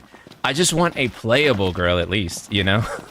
Like, could she at least be playable and a main character that is like deeply intimate to the story in the same way that the protagonist is, you know, in the same way that, you know, Yuna and Tifa and Aerith and Garnet and those sorts of characters are, Rinoa, right? Like a real true heroine at the very least, I think is pretty needed at this point. So my vote would be like a dual protagonist narrative, but I'm open to anything that includes a playable girl. I think that is at the very least the thing that they can't like avoid at this point. Because I think that if we go with like Final Fantasy 17 and there's no playable women again, that's just gonna suck to me. I'm sorry, like that just sucks.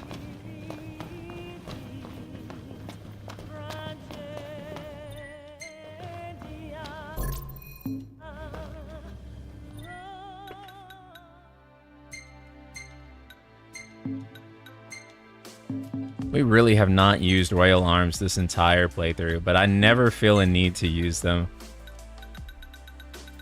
And I feel like unless you have super cracked HP, it's never worth it. Hold on, actually.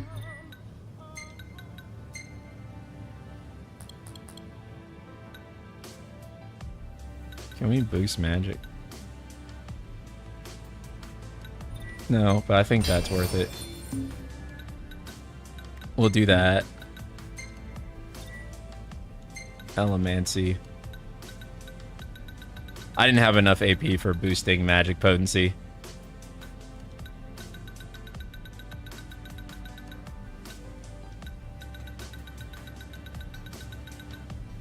So I'm just gonna do this, and then I'll just be able to pull more magic.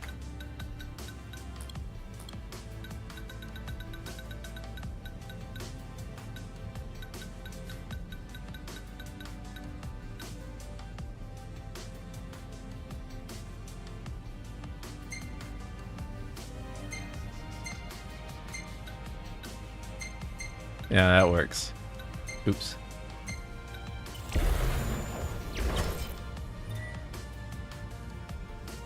You can put multiple... Wait, you can put multiple items? Holy shit. Bro, how come ain't no one else said that? No one said that the whole playthrough. I always thought it was just one. I thought it was just one. What the fuck? I've been playing the game wrong this whole time. Holy shit. I tried to tell you early on, but you missed it. Bro, every time I play this game, I only do one. Holy shit, I never knew. We could have been making, like, atomic bombs, dude.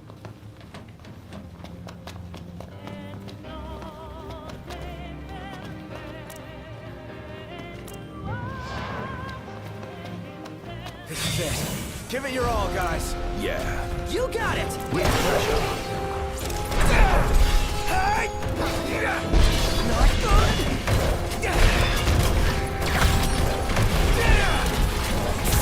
Move it or lose Fuck it. Armature unleashed. Once you unlock the Versus Epic, you don't want to play any other way, bro.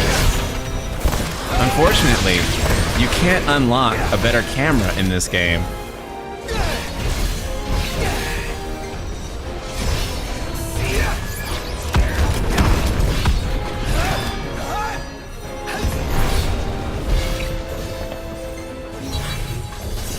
Oh. Well. Welp. Guess we've still got a little fight left in us. You say that like we've already peaked. Yeah, we haven't. How do even you reached feel our about prime. Somnus as a Guess you're dungeon right. game? It doesn't continue throughout battles, and that's my biggest problem with it. I feel like it should continue throughout the fights, or there should be like a battle version of it.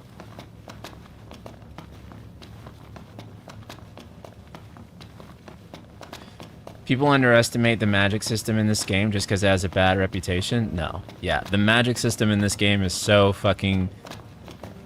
busted. And now that I know you could just do multiple ass items, dude, like what the fuck? You can obliterate like anything then. Why even play the game?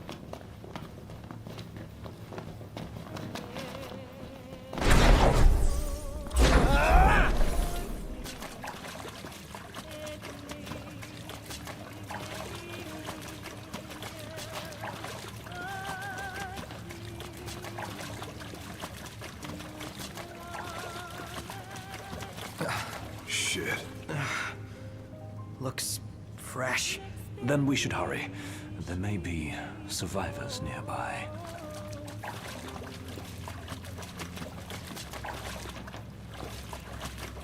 If you press triangle when Noctis shines, when he's an Armature Unleashed, it unlocks different combos. Okay, cool.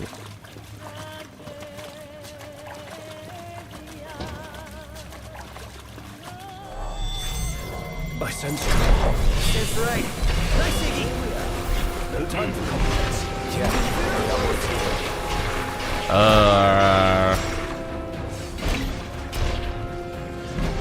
Can I like Sorry to keep you.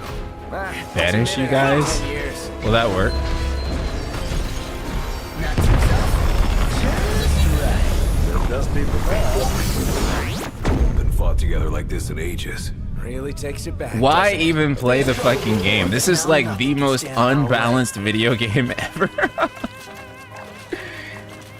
Like, at all times, it's either too easy or I'm like fumbling because it's like, I don't know if I would say it's hard, but it's not challenging in a way that's fun or interesting. But it like floats between those two extremes a lot.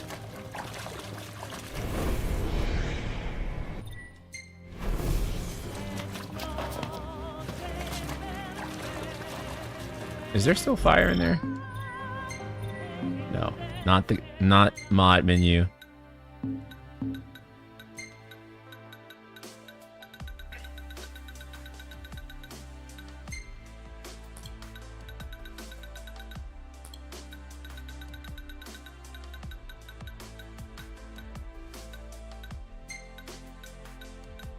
Oh wait, so I could just interesting.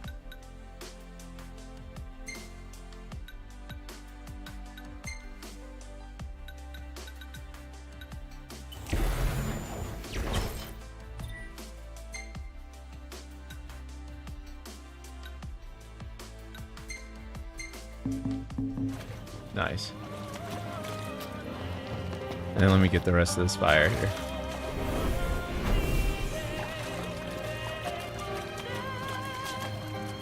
I'm surprised there's not a mod that allows Somnus to play in this final run.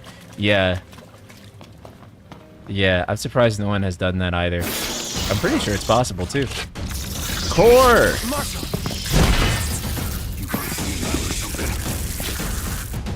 Let's not get ourselves away.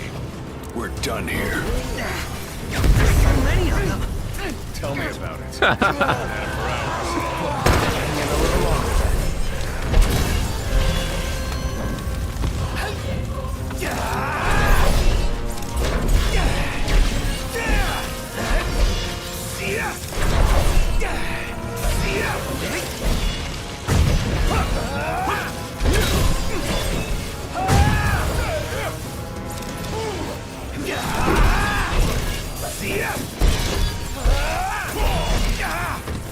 Prompto.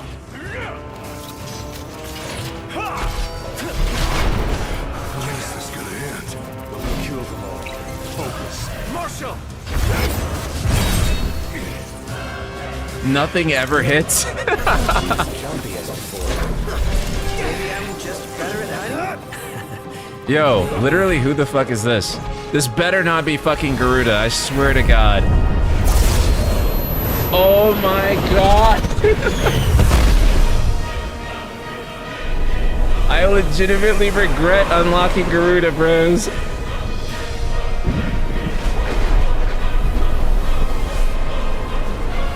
We have not gotten any other summon this whole game.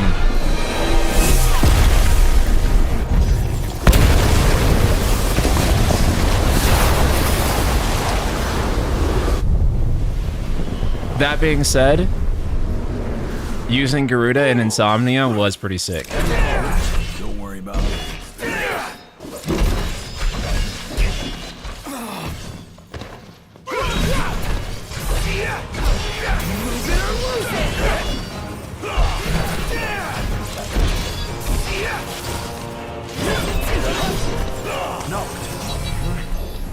You all right? More or less. Follow me. Glad you made it back, Highness. Glad to be back. I've got something to show you. Follow me. So, what brought you back to Insomnia? We wanted to do what we could to make sure everything was in order. For the day the king returned to reclaim his rightful seat on the throne.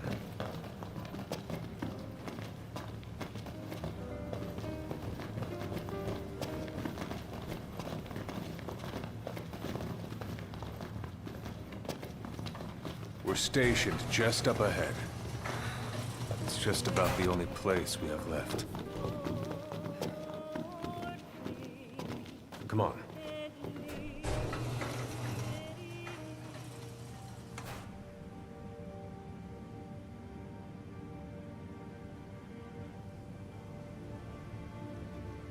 Good news, everyone! Your king has returned! Highness! I knew you'd come back! Your Highness, for many moons, we have eagerly awaited the coming of this day.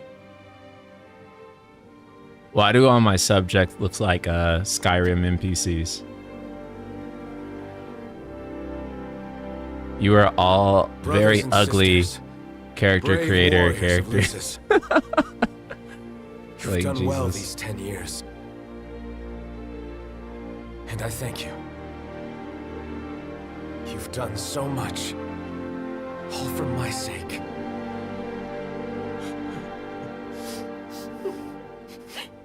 Even as the darkness overcame our world, we kept the light alive in our hearts. We've all lost friends. I hate loved older ones Noctis's along the way. design. But the I'm one thing we never lost. honestly not a fan of it either, TBH. Brothers and sisters, I ask you to stand by me and fight at my side for the light and for the future of our world.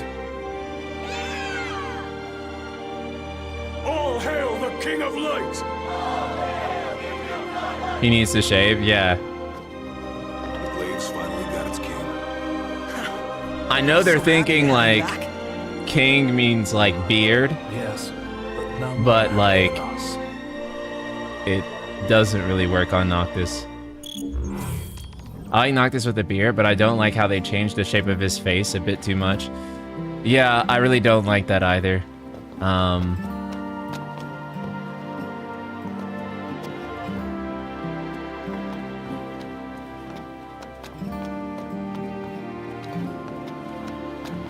You can buy just about anything you need from that vending machine over there. If you're lucky enough to have any gil, that is. Why wouldn't I? Well, that happened while you were gone. For one, the people of Lucis gave up on traditional currency. Instead, they started to trade things like meteor shards, stuff with more practical value. Okay, what does a meteor shard actually have in terms of practical value? Mr. Argentum, I've heard you're quite the savvy cameraman. Could you help me with something? With what? Well, a group of us were trying to take some pictures of the Crown City as part of our reconnaissance work. I know. Imagine saying to your Unfortunately, the king, demons were like, too much for yo, us to handle, so I was broke hoping you might ass, be able to go out and can't snap even some buy shots something in from our the vending stead. machine. You wouldn't mind, would you? Not at all. Leave it to me.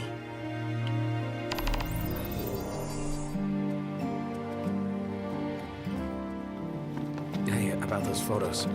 Would it be okay if I helped? I want to see the state of the city for myself. Sure thing. The more the merrier.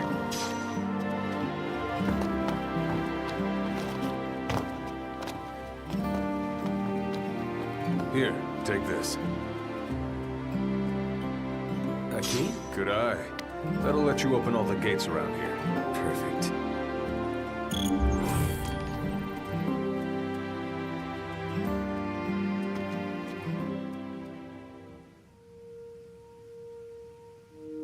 So, what's next for you? Yeah, Noctis is an adult. Yeah, Lots his of face Imperial wouldn't change stragglers this much. left. Gotta Yeah, I clean 'em up. agree. Right, like, I think like the only difference yourself a between favor. me in my 20s So, versus you're me in more my than welcome. 30s is that Just tell like Yosef when you're ready. my face was a little bit chubbier in my 20s. Because, you know, your face has like more collagen in it and whatnot. But like, that was it. You know, like my jawline didn't fucking change. It changed a little bit, but mostly because I lost weight and got into shape, not because of aging, like this game makes it out Never to thought be. I'd find myself. No problem. Can't wait. I just like I don't like the interpretation that like, in order to be king, you have to have a different jawline. My liege, I have a request Like, from Ms. Aram. what the fuck? Cindy? Yes, she was This hoping game you would was help her directed by unearth some special Clavicular. machine parts from the city He ruins. handled that part of the We've story. already deployed one of our glaives to the designated It's like, area. yeah, we have to They're change not much for Noctis's conversation, but jawline rest because assured, when it comes to combat, they're he more wasn't than fit to capable. be a king. I've marked the location on your map. All that's left is to rendezvous with the glaive and begin the operation. Got it. Noctis was looks maxing in the crystal. Yeah.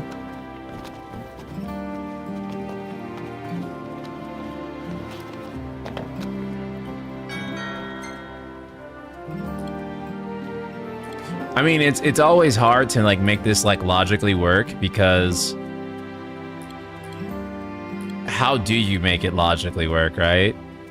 Because this is your king, so you can't set up vendors. You have to be like, oh, it's a vending machine. But then, like, if it's a vending machine for weapons, did they just have these in Insomnia? Where they were just vending machines for weapons? And why would Insomnia have a culture that needed vending machines for weapons, right? Like, why would Insomnia need that?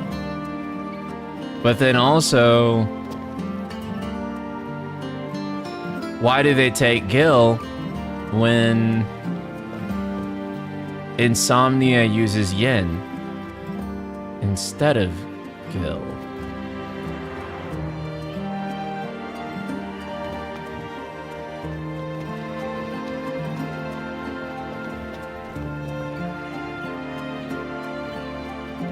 You can put a tinner in the machine and get a Glock.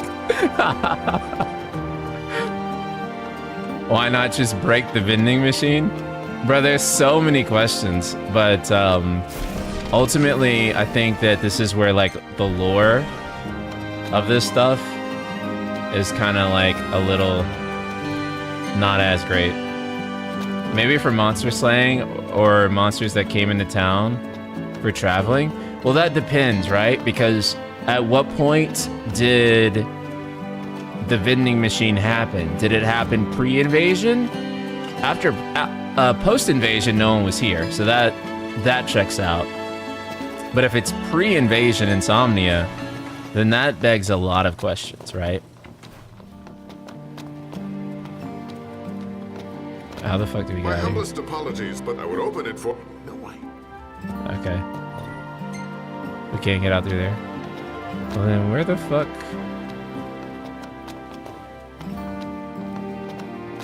Oh, we can go up here. That's it.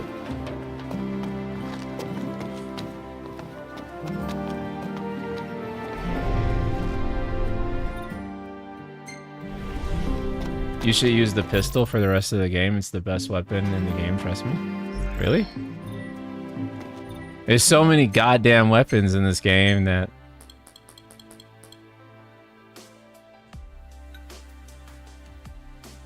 You mean like use like Quicksilver or something, or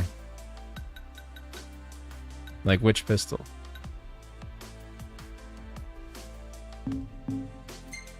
Wait, holy shit.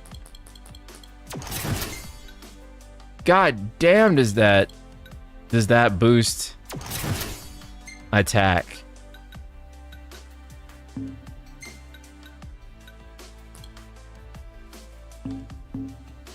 Lionheart?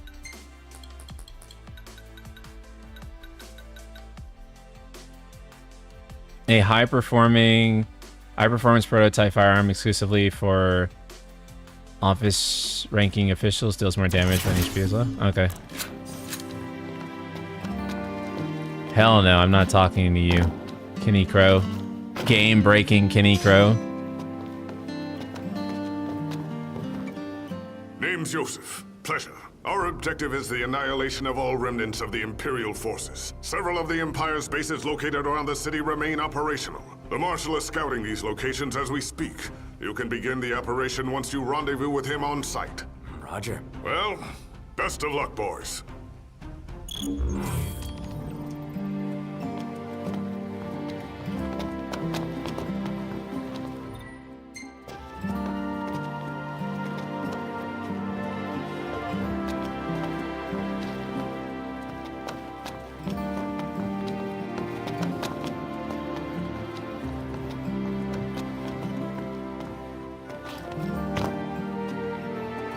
The continent as a hunter in my former life, but I was reborn as a member of the Marshal's Kingsglaive. If ever I can be of service to you, please do not hesitate to ask.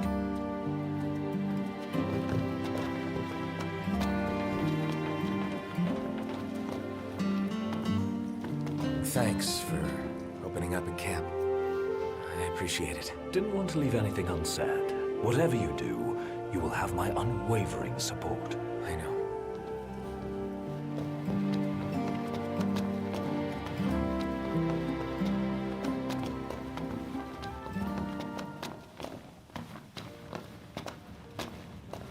Okay.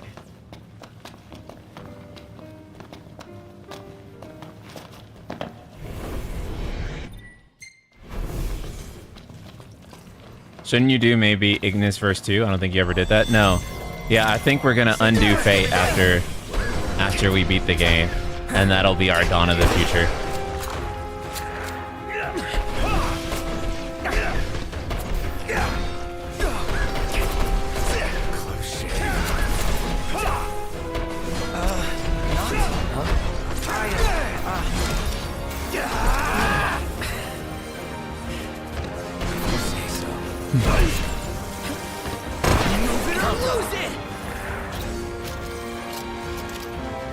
Dude, it's really strong, honestly. I'm impressed. You can just cruise through the whole game with this. I think we can handle this. Yeah, you can just cruise through the whole ass game with this, and the stat boost from it is so good. Shoot Arden with a gun? I should. That would be so funny. If, like, the final fight with Arden, I just, like, shot him the whole time.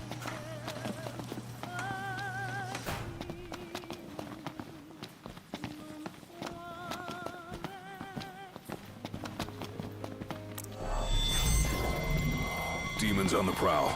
We got a good thing going here. Perfect synergy. Let's show them the power of teamwork.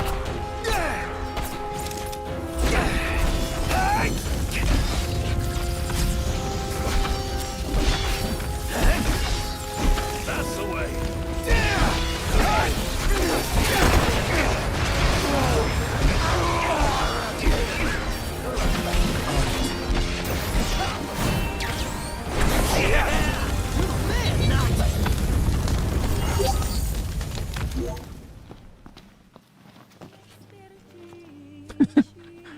I feel like this is supposed to be Coca-Cola, but it's cool.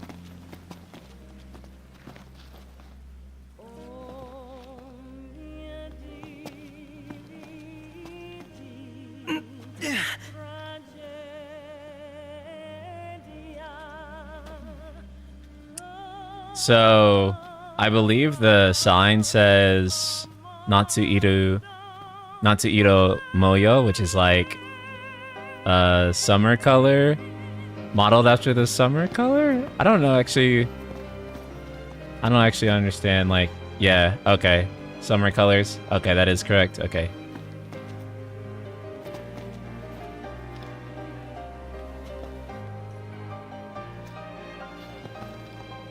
But I do think, I've always thought that was like a very cool ad.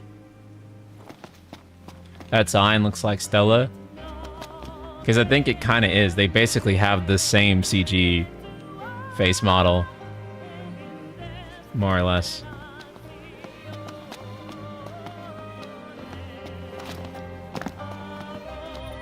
Is that Stella? I mean, it's not Stella. But it's not Stella. But it's not Stella. Let's try to make like the ultimate atomic bomb that we possibly can. Something that could kill God. What would happen if I did? Okay. Let's say hypothetically.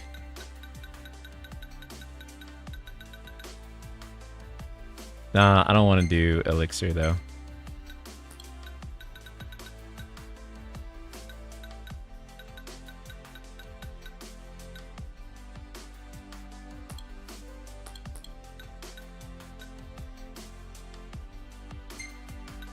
What if I did all the Saber-Tooth claws? Saber-Tooth claws suck. I need something that's like...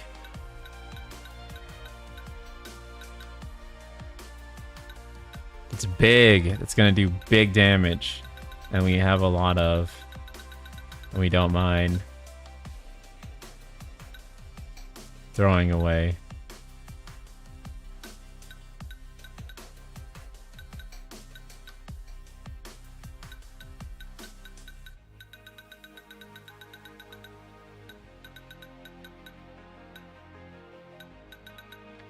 I guess nothing. Unless...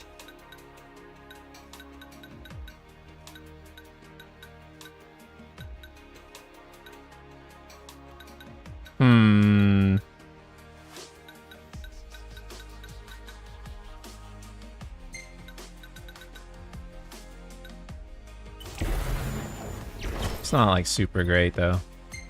But we'll do it anyway. Okay.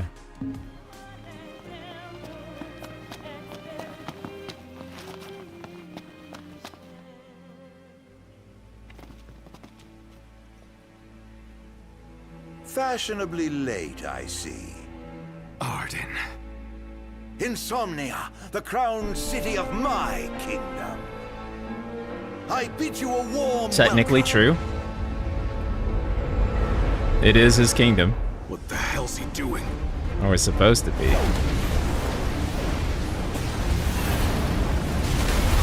prepared something special for you, Noctis.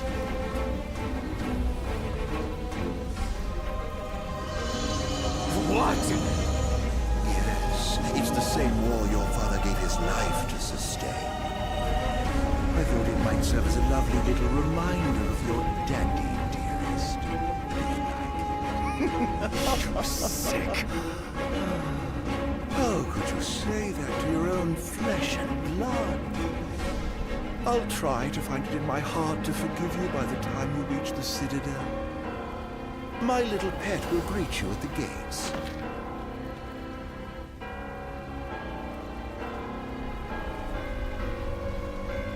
Arden is the character that in the final game of 15 still feels the most like a Nomura character. You know what I'm saying? Like, he feels like he would belong in Kingdom Hearts or some shit. He is the character to me that in this game feels the most like that. Demons on the prowl. One false move, we're dead. Oh dang, it doesn't work on him. Better lose it. I bet this will. And it'll also hurt me too. Awesome. I love this game. I know exactly what you're saying, yeah.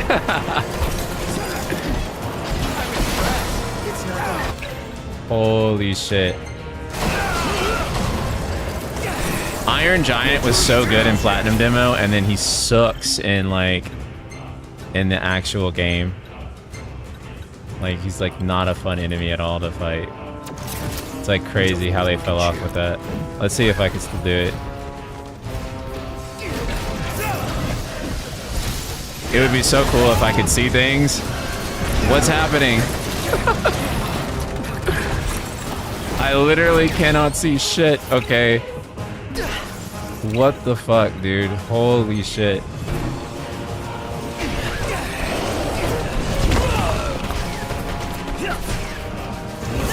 I want to parry him. I do.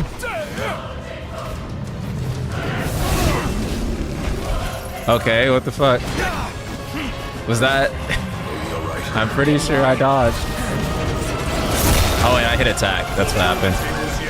My bad. Okay. Okay, is that not gonna stun him? Bros, it doesn't even... Okay, that stuns him. Okay. Yo, that fucking sucks. What the fuck? Platinum Demo was such clickbait.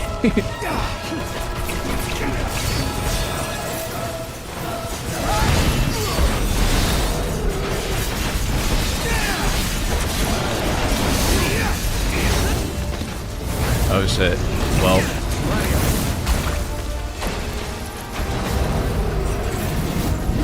Sorry to break this up. Watch it, not. Thanks. Our week candid today. Enjoy it. Wall black.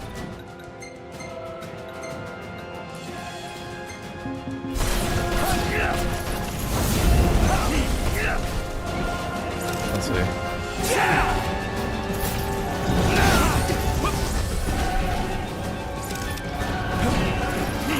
Come on. Bro.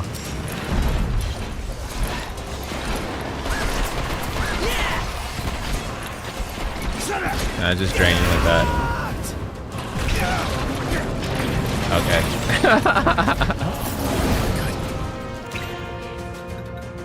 The combat in Final Fantasy 15 is so the combat in Final Fantasy 15. Holy shit. Gladio.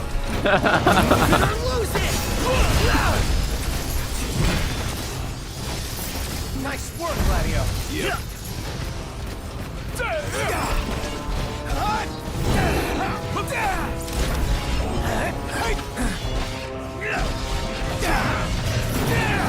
Time to say goodbye. Game of the year. Smooth moves, Nox.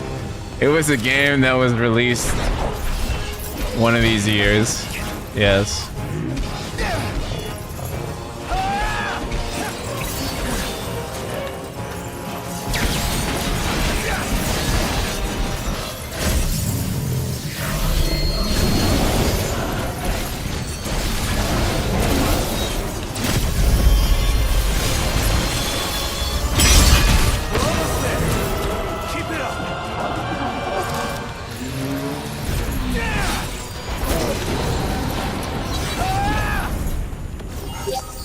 Nice.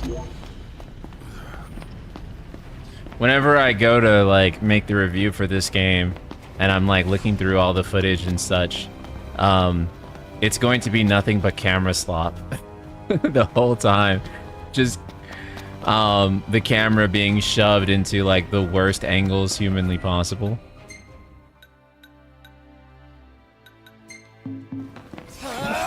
Like 90% of the way, because I mean, that is just the way Final Fantasy 15 works. A valorous king who, with his unparalleled military might, won glory against his foes and defended his nation from harm. Though dubbed the Fierce, his ferocity in the field, Tarantus was also a compassionate king who cared deeply for his subjects. Andrew, thank you so much for the super chat. I always remember this game for having the final boss in a parking lot on a highway intersection. Yeah, it's something very unique to FF15, for better or worse. Oh, take a photo. That's right. Let's do it. And then also too, just like fighting a boss fight alone. I think this was like the first Final Fantasy where you fight the final boss by yourself. And unfortunately, that's a thing they continued with Final Fantasy 16, is having you by yourself fighting the final boss, which I just think is nonsense. I love this new Insomnia theme. It was composed by Shimamura, and a great change from the Somnus being the theme you hear the entire time. Yeah, you know, I would have really loved her brand new theme song that she had in the works for Dawn of the Future before they canceled it because they fucking suck. Oh, those are up. Those are above. Pissed me off when they made you fight Arden alone. Dude, that's the thing, right? This is a game about your bonds with your bros, and then in the final fucking fight, they're like, no, fuck your bros. They aren't king. King means alone. It means only you, bro. You can't fight with anyone else. Now, granted, I don't think that the final fight in this game was meant to be the final fight in this game.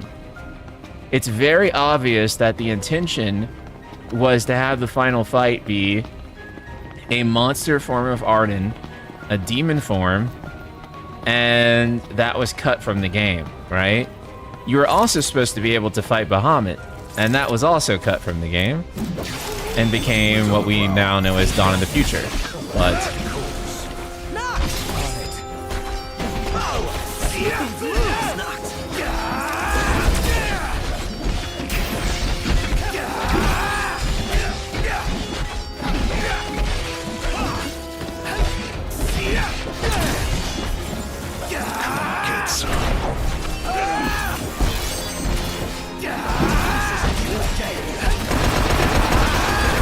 oh, I didn't even do the cross chain. My bad.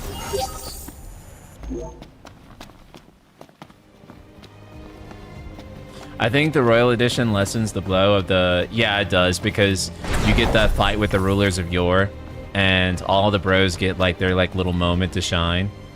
And so, fuck, I need the gate key for that? Damn. Okay. One sec. Oops. Yeah, it lessens it a lot, but... It's still just something that, like, if Final Fantasy 17 does this, I'm going to crash out. I think that would actually make a very fun, easy video for me to work on. It's just things that FF17, if it does it, I'll crash out. But I also think if I do, some people will get mad. Because they'll be like... Well, you know what they'll be like.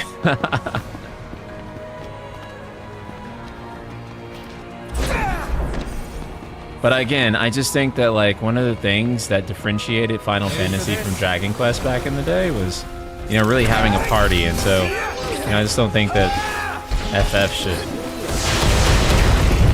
go back to ever being a single protagonist thing ever.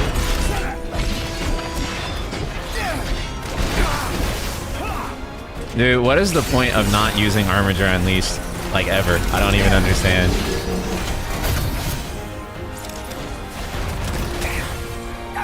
I guess when you get knocked out of it like that.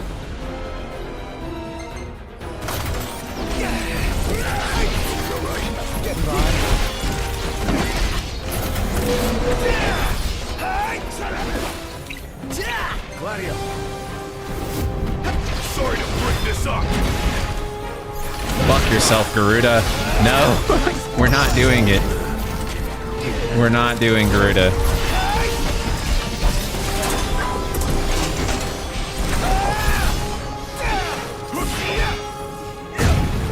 It's not Garuda, it's Shiva. Trust? Okay. I'll trust you.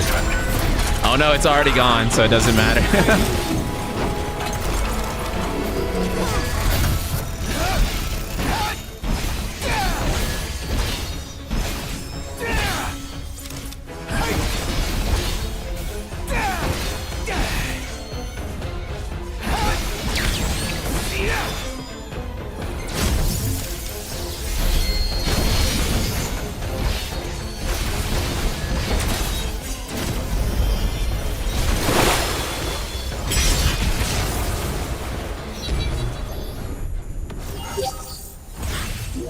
That shit is so cool.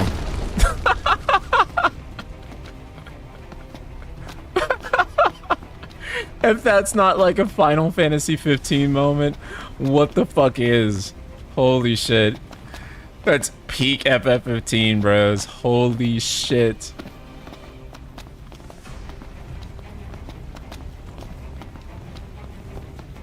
One extra year of dev time could easily lead to millions more sales over the years, but you know, short-term profit, so quarterlies look good, yeah. Unfortunately, that's kind of the mindset of Square oftentimes, especially, is like being very short-sighted, being very short-term.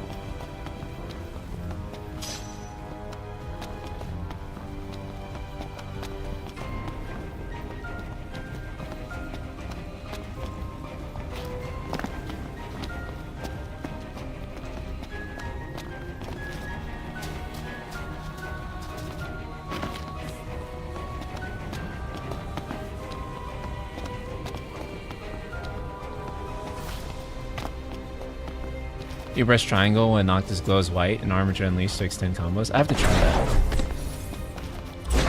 Armiger Unleashed is so fun, but it's so broken. It's basically like... It feels like a god mode almost.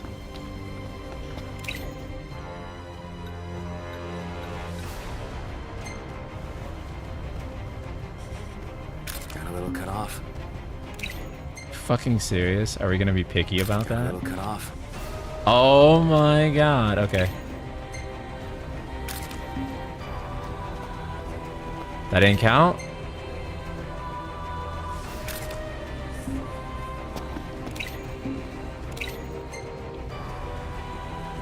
Got a little cut off. Not your dwarf mace.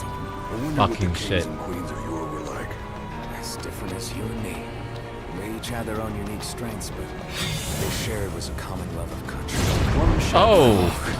Okay. Yo, bros.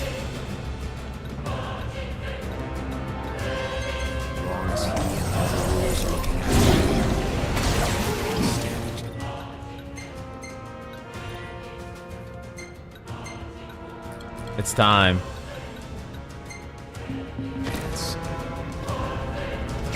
Heads up, everyone! Not yet. What the fuck? Not quite what I have in mind.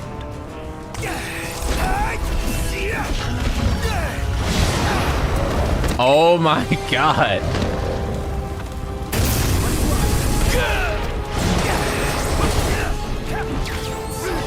Fuck it. Garuda. Oh shit! Leviathan!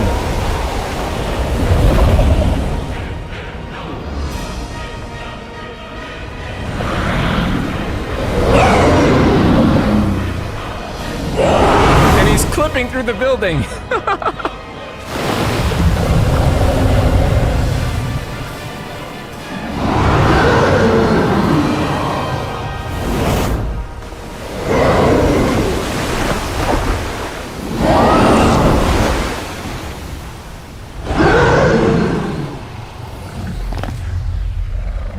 I don't know what happened. Okay, it did damage, I guess.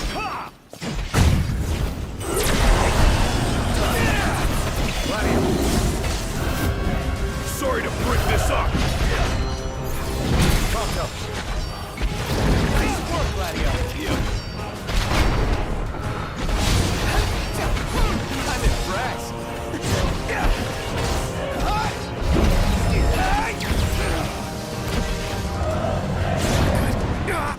Jesus Christ.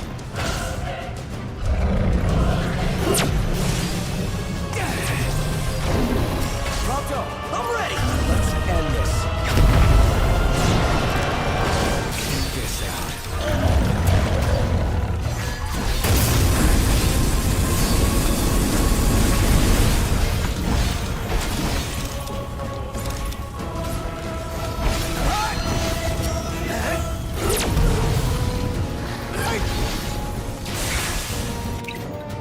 Well. Yes.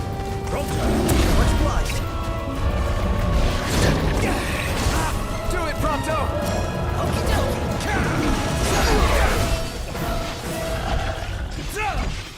Fuck.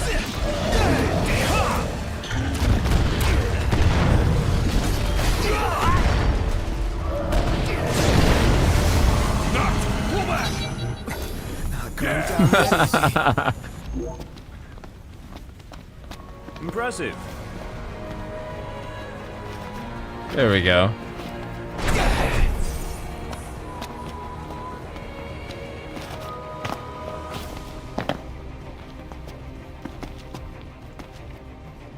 You and I need to come up with a plan. No way you're beating FF15 today? Yeah. If it please your That's cool. We want to take our time. Get there in a meaningful way. Look up an Armager Unleashed tutorial? Yeah, I need to. Because there's so much to it. Ready to go. As are we. That, and I want to farm some good footage of it before the review.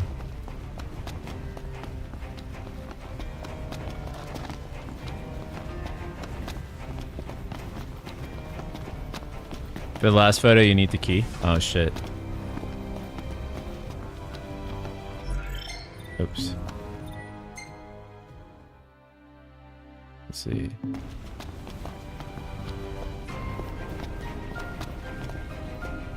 Can I go through here?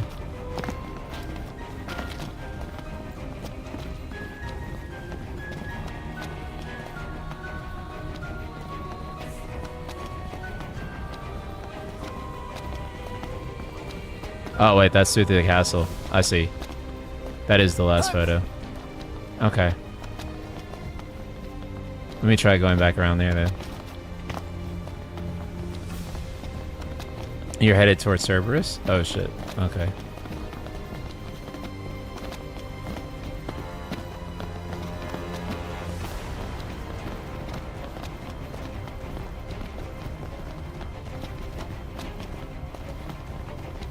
If you get too close to the gate, you'll start the Cerberus fight? Okay.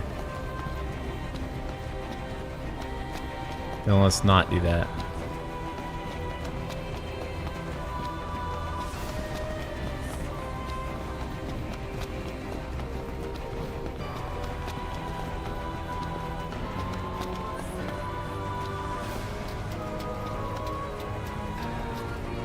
Did you ever take Core into the Cerberus fight? I don't think I have. But if we can do that this time, that'd be awesome. I don't think we can get in there. Can we? Yeah, no, it's blocked off. You have to do something to get in there. I forget, though, what it was.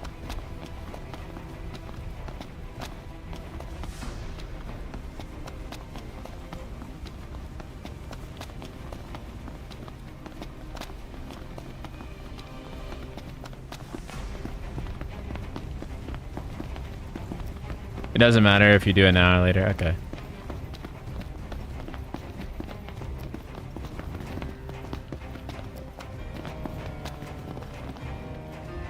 But wait, oh wait, didn't we try to go get these earlier and it was blocked off because we needed the key?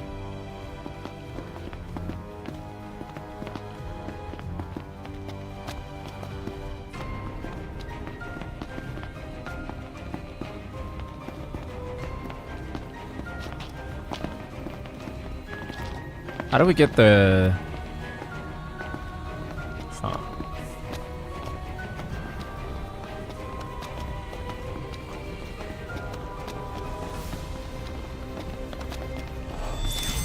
Safety first, everybody. You need to travel a little more to the west, but be careful. Okay. Let's show them the power of teamwork. Gladio, let's do this. Many such cases in this game.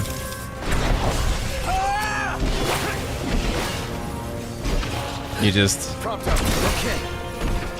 Oh, smooth moves knocked. Can I just banish y'all real quick?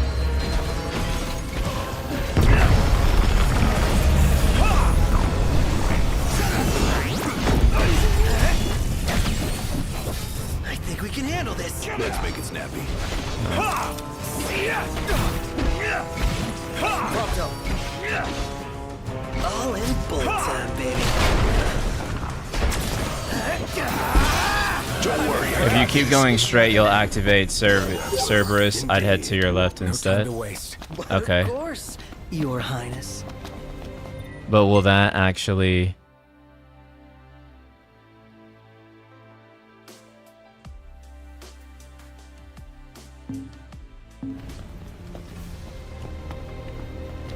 Will that lead us to... A lie. We're going this way. So if this way is Cerberus, then we go this way, I guess. Okay. Interesting.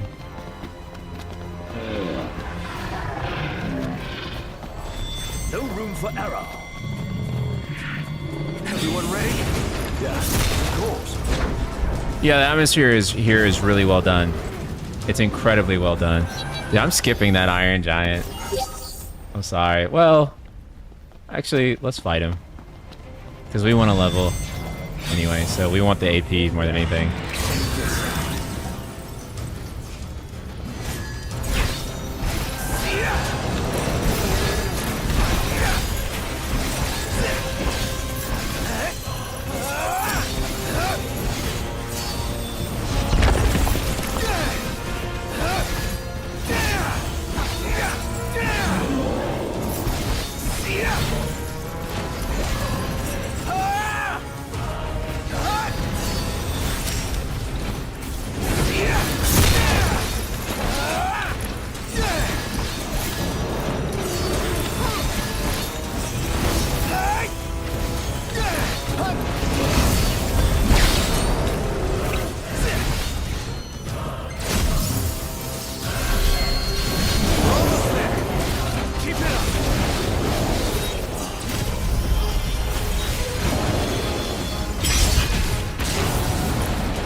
do love that cinematic finish. It's very nice.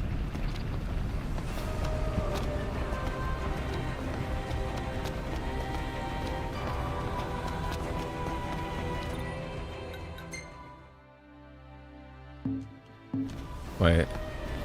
Have we been... I don't think we've been down... Oh wait, no, that is the way. We haven't been down...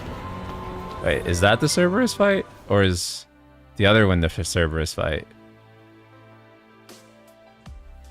But I guess...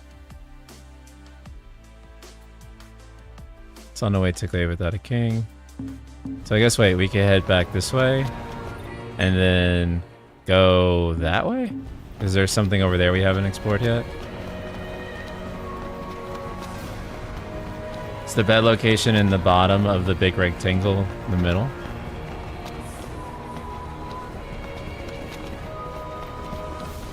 You're next to it? Okay. Wait, so then, yeah, let's head this way.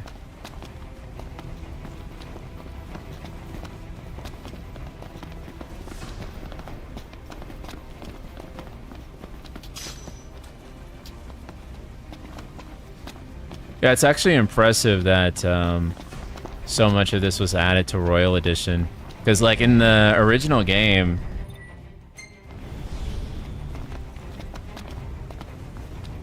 Wait, don't the key there? Wait, what?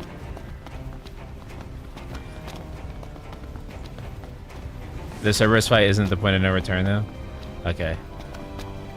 Dude, in the base game, Insomnia is hella tiny. Oh, the bed is where the key is? Oh, okay. Okay. Thank you.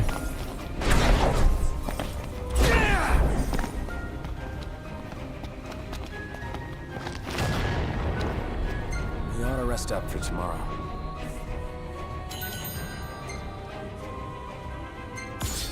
Yeah, having core for Cerberus would be ideal.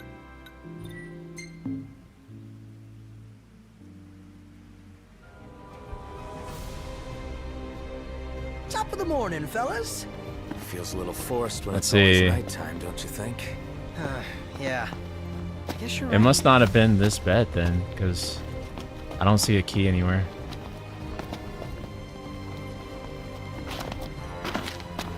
Not the bed? Or near it, maybe?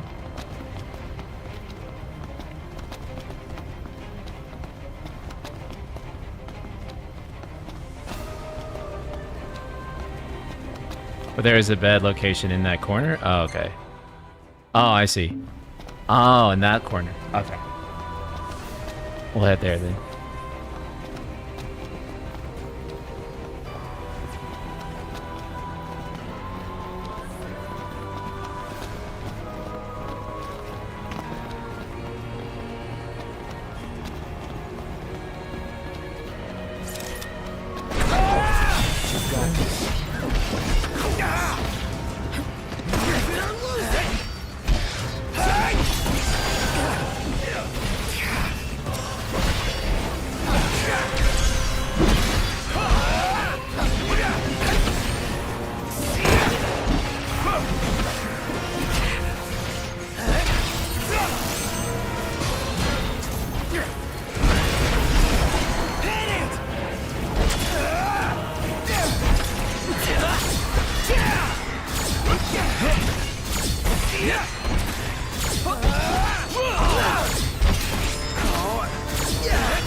I've never had an enemy stay alive long enough for that to, like, have an impact.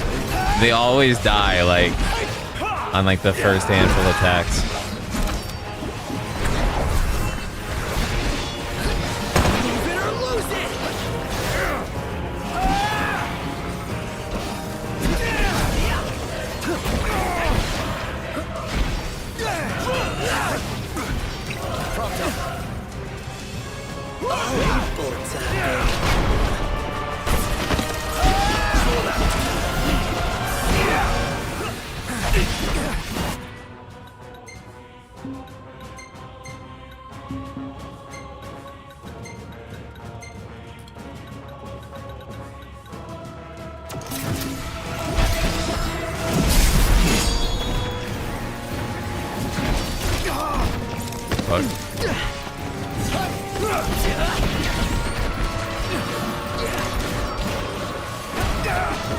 God.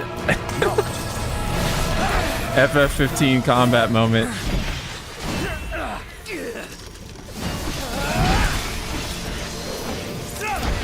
Well, this... Okay, fuck it, bro. I'm just gonna use the regular ass fucking sword. Not yet. Gladio. Sorry to break this up.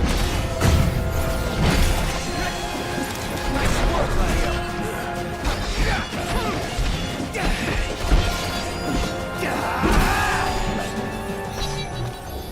Perhaps you should have a rest. I don't need one. Let's move. As you wish.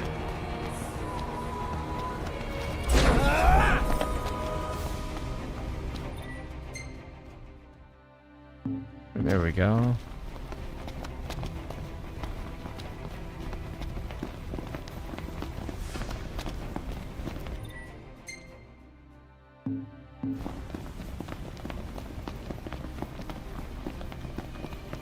You're right. We should mess around with the spear more.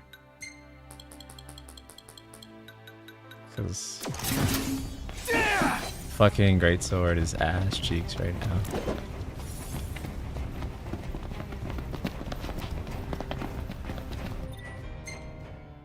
Let's see. Let's head toward the bed.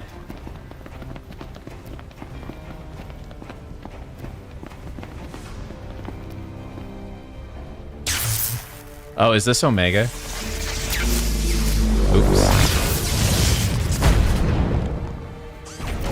What kind of interdimensional nonsense is this? Bad interdimensional nonsense, I'd say. Man forges a weapon to fell the gods. Omega. The weapon knows nothing of compassion, only destruction. Legends tell of such a device created in antiquity, but I always assumed those were mere myths. Just don't attack him and you'll be fine. Okay. Wise dare not cross its path lest they meet their end. Let's see what this thing can do.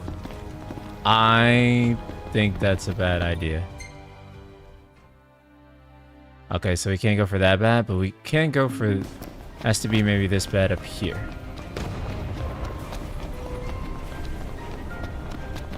It's so funny, right? Because if you want to talk about saving time and like reusing the assets appropriately, they could have definitely have reused the asset for Insomnia twice, right? Like you could have had an opening, even if it wasn't like the Insomnia invasion, which they had planned, an alternative Insomnia opening. You could have had that, and then you could have had you come back to this location. Would have been great.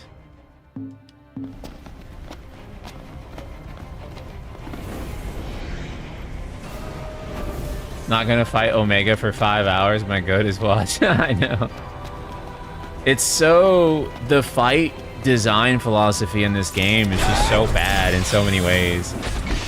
Like, it's usually like overly long fight or bunch of slop enemies and like a big small or like a small room, big fight in a small room is what I'm trying to say. But there's never like a good flow to things. It's always just like you just kind of stumble through things.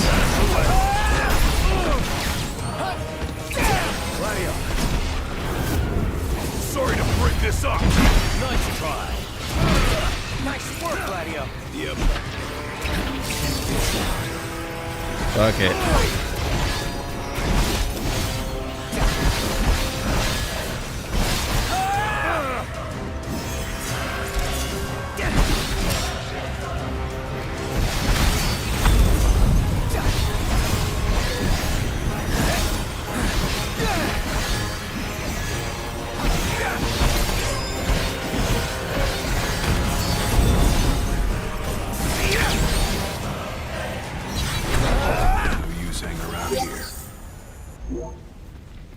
Armature Unleashed is so cool.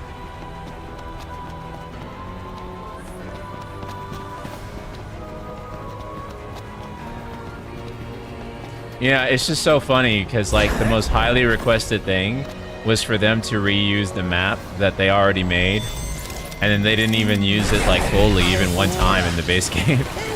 It's kind of like insane if you really think about it. Oh yeah!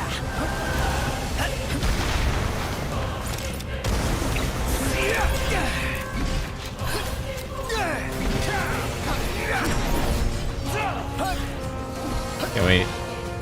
Will it stay still? Why won't it fucking? Okay. Wow. Wow.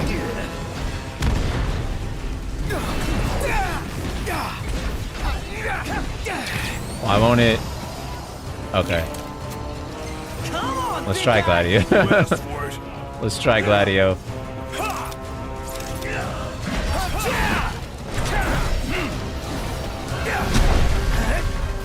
Oh, that's right. I was thinking I could warp strike with Gladio.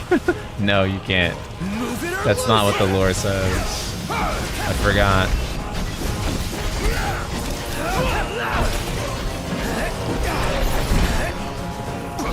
Okay, there we go.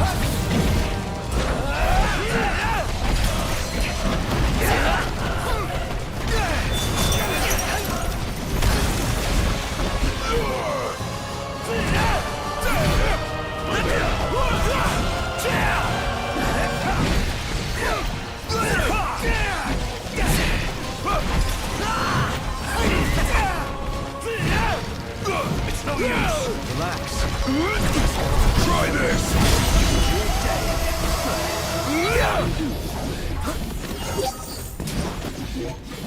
Any last words? Okay. FF15 moment.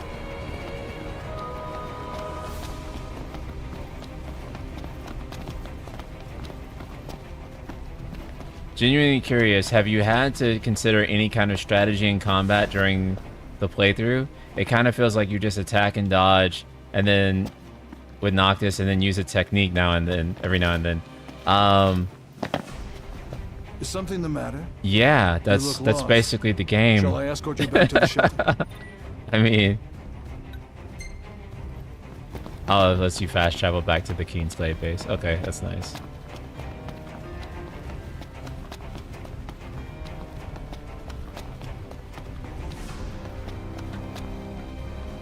Wait, do we have his... Do you have Trigger Happy? Do we have it? We don't have it yet.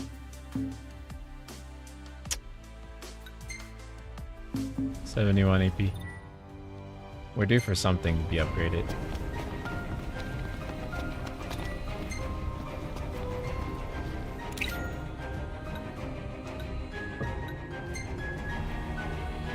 Looks good enough to me.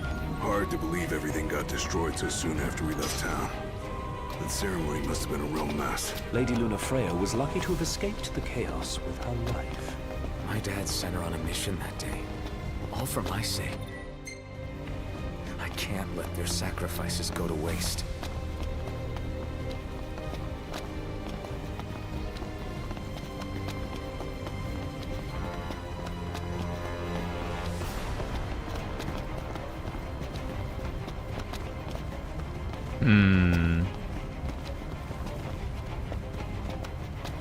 Clearly we can't go through there, I think. Oh yeah, we can if we have the key. I don't think we have the key.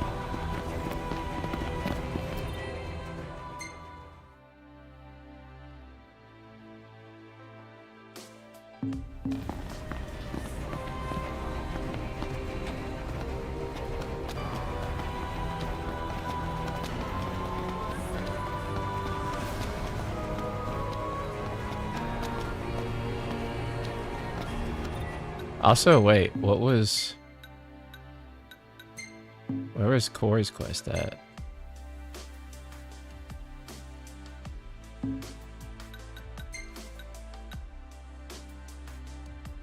I've said Insomnia. Okay.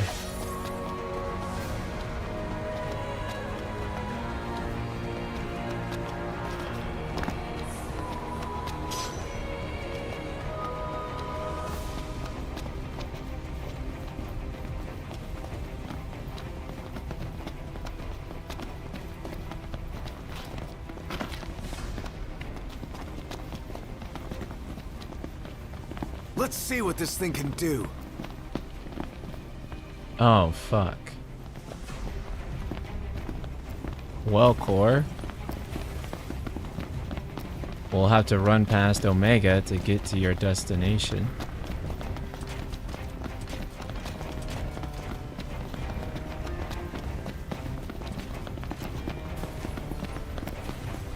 Also knowing when to use your tech bar and your other resources. But yeah, compared to FF7R, there just isn't much, yeah.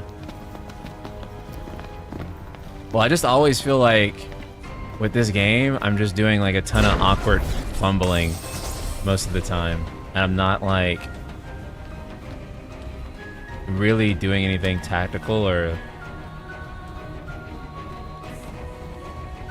You know what I'm saying? Like... You made it. Wouldn't miss it for the world. Ready to go? Good.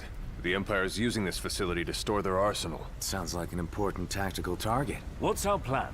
We charge in through the front gates. Pretty cut and dry. Just the way I like it.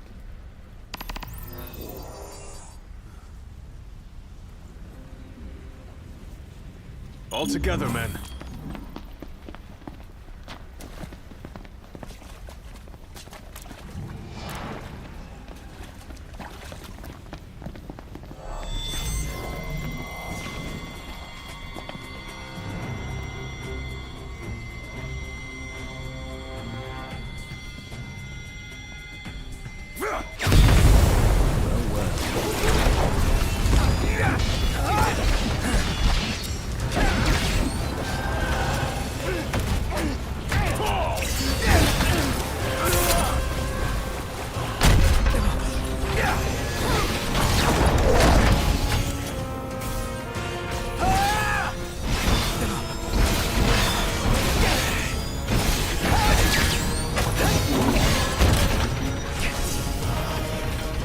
This ability is so cool.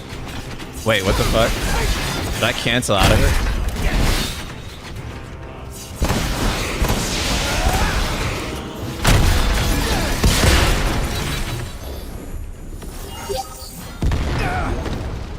I hate that.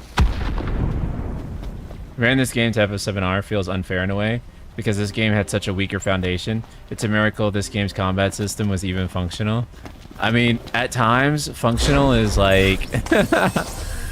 is questionable too, you know? Because like sometimes I'm just like, this thing barely fucking works, is how like the game feels.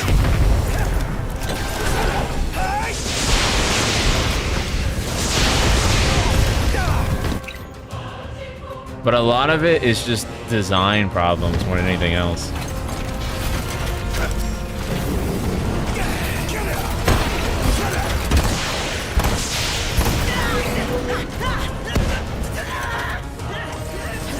Oh, he can use his own potion. Cool.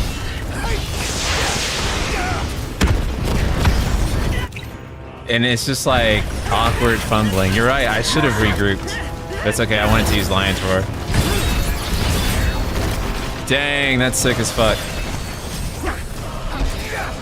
Don't worry, I got this.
Motherfucker, dude. Get out! We're done here. We must regroup. Stay up.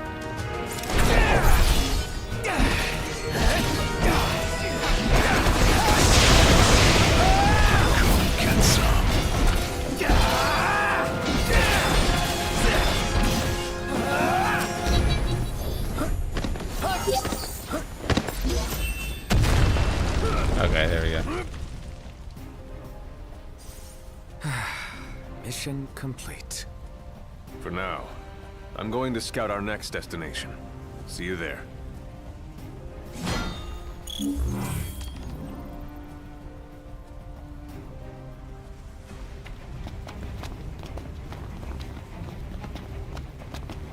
Cool. Let's is the quest already? Oops. Cool.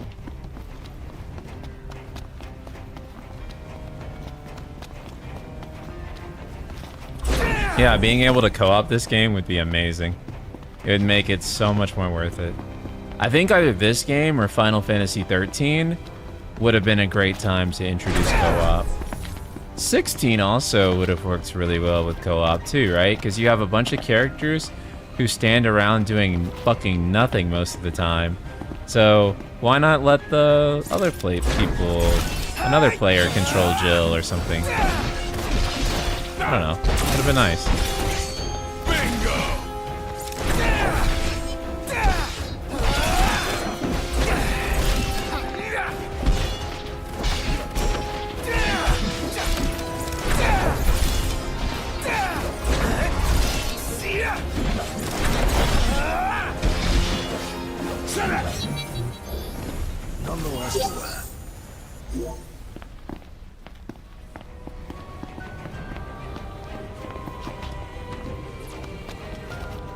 Yeah, I mean, there's definitely character action game choices that you make during 16's combat, but you aren't making, like, RPG choices, right? Like, strategic choices or anything like that. It's purely reflex-based. It's purely, you know, based in those types of things rather than any sense of strategic choice.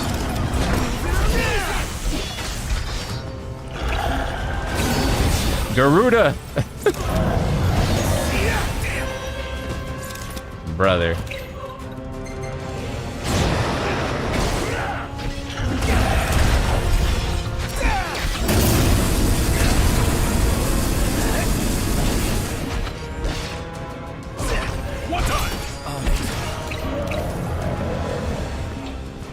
the fuck? Grip. Thanks, buddy. Much obliged. Prompto. All in bullets out, baby.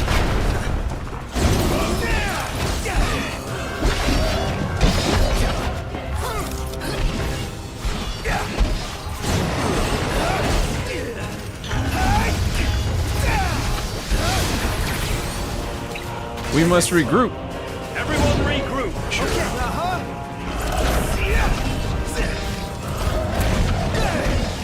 Prompto. Nice. I-frame my way through shit. Let's go. Nice one, Prompto.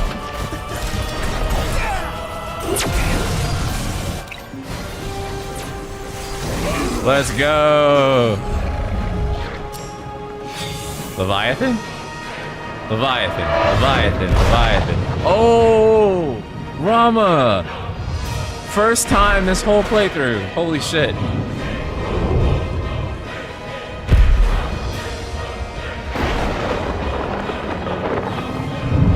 I don't think 13 would have an entirely new battle system, but I do think it'd be super sick if it had 7R's battle system, because it basically was the precursor for 7R's battle system. So I do think that would be cool. I don't think it will have that, though. Grip. Thanks, buddy.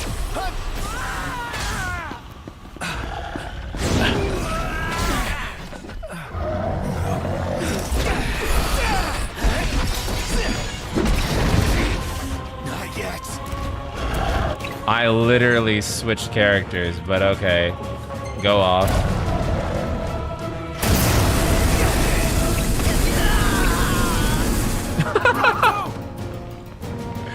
Well, okay. So much for that.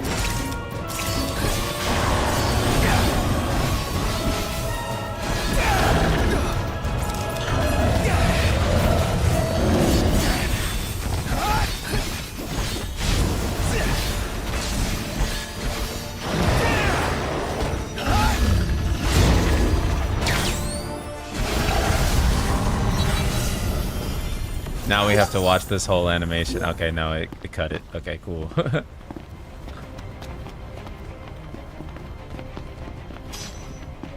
Mega Phoenix. Nice.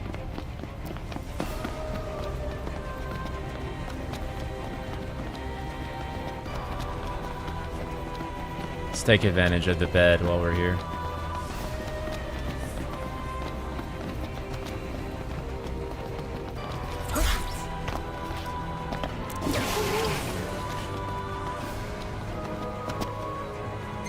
Now I need to come up with a plan. Use the black hole move with the ring. Your Highness. Yeah. Yo, there's other summons. I know. I know, man.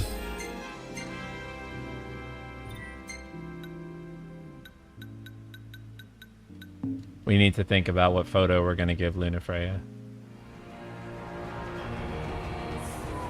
Ready to go. Looks like an RPG on the surface, but with no RPG depth. Stat numbers that increase but don't matter. Buying new weapons, but not having any real choices. Skill tree that doesn't feel like progression. Yeah. Yeah, it's all just set dressing. Which is actually funny, because I think character action games do have a better sense of progression than Final Fantasy 16 like actually does. Like, I think that if you play Devil May Cry, there actually is like a better sense of progression in that game than you get from FF16, which is like really funny. Like, you play like Metal Gear Rising or Nier, like there's actually more RPG progression in those games.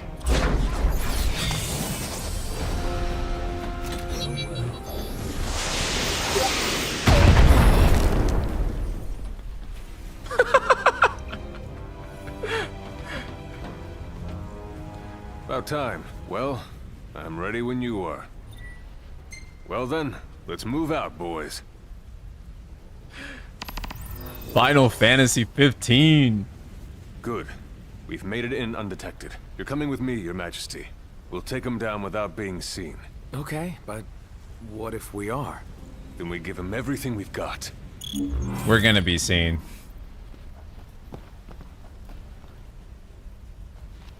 They tried so hard to force stealth in this game when I'm like literally a teleporting prince who can like blow shit up with his mind.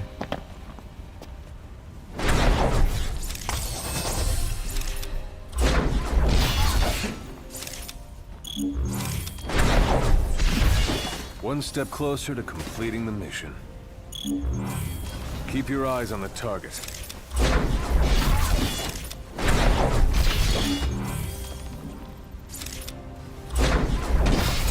At this rate, we'll be done in no time. Yay, I love pressing triangle. Where was I?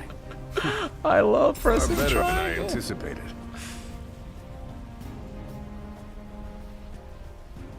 One more down. And one more to go. We'll bust that base in no time.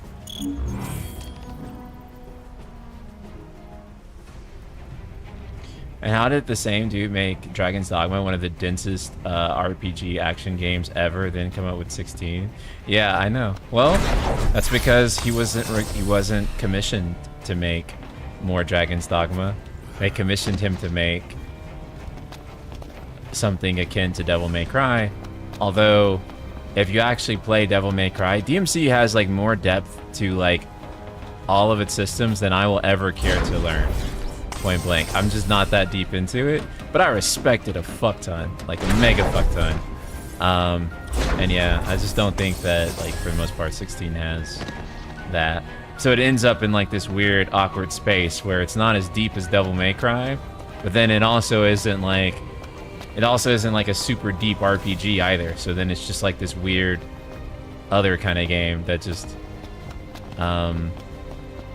that's like a hack and slash light. But then it's also 4 times the length of Devil May Cry, right? Or any other hack and slash game. So then it ends up being like, yo, 4 times the length, but then you don't have the gameplay supporting systems to like really make that a fulfilling experience. So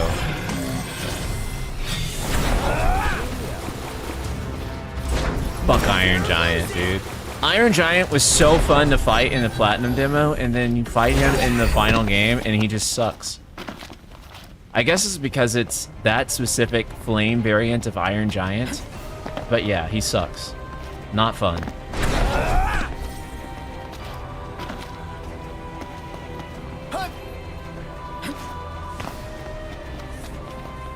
I'd rather there be a big system I don't fully invest into as an option than there not be one at all, like FF16, yeah. And that's what I mean when I say that FF16 is a better game, depending on how you look at it, than 15, but I think 15 is a more interesting game. This mission's going to be tough, so I asked the Glaive to lend us a hand. Once they've completed their task, that'll be your cue to get to work. Got it. Are you ready? Then we better get moving.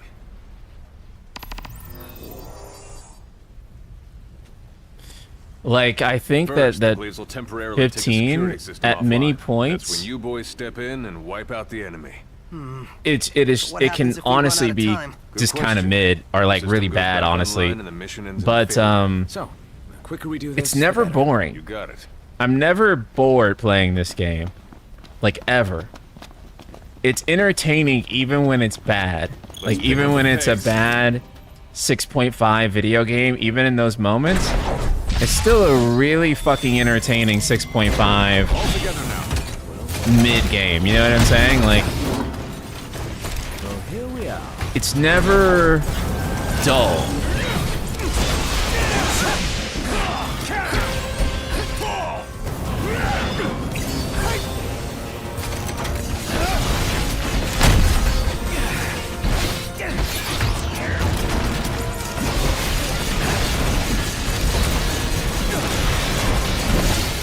Yeah, camera, bros. Camera. Let's go.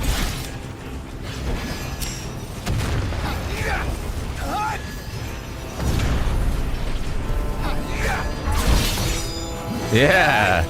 Yeah.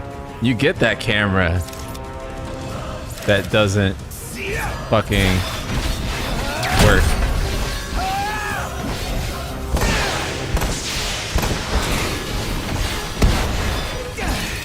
Yeah, I think my thing with Ultimaniac is that I haven't played it obviously, but my problem with Ultimaniac is that it's basically asking you to leave the story to go into a separate mode that you can't play the full game in, and basically break your narrative immersion for the sake of getting a deeper game with that feels more challenging. And you can't just enjoy the game and the story as one seamless, immersive experience. Oh, fuck. Well, I fucked that up.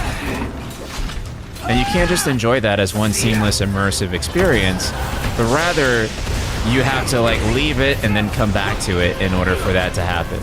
And I feel like that sucks to me.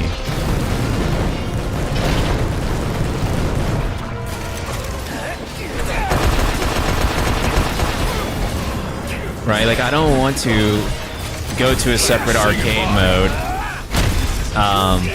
after completing those same dungeons twice, and then on the third time they become something that I feel satisfied with and challenged with, you know? I understand the appeal of it, but it's just one of those things where, you know, for me, it just be a lot more fun to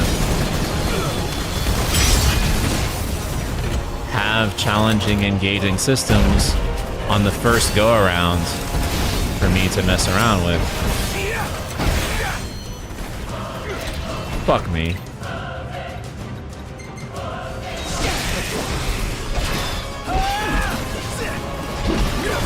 I like difficult games quite a lot. And I don't consider myself like a particularly great gamer at all, but I just love the feeling of mastery, right? So I think I'm actually a pretty mid gamer, but I just love the feeling of doing something over and over again until I get it right. And so I don't think I'm great at FromSoft games, but I fuck with them heavy. Because I just love that sensation of this is so challenging and I have to figure out how to master it. And usually I experience like character development when doing that, right? Like I fucking go through it. Like I remember like the final boss of Sekiro, like, or not even the final boss, what's his name? I forget the guy's name. Big dude. Well, big bad guy. But I remember when fighting him, was it Genichiro? I don't remember. You've given them, they'll be fine. But when fighting him, And once they're done, I went through once more. so yeah, Genichiro. Yeah, that's who it is. When fighting Genichiro, I think it took me like a few days to beat Genichiro. It was so fucking hard. But I developed as a person when I like finally beat him. Kingdom Hearts 2 on crit. Fucking character development. Every fucking day to fight, character development, bros. Yeah, 16 felt like a slog and rush at the same time. Yeah. I kind of agree with the sentiment. I felt like there was an item I saw and then I couldn't pick it up in combat.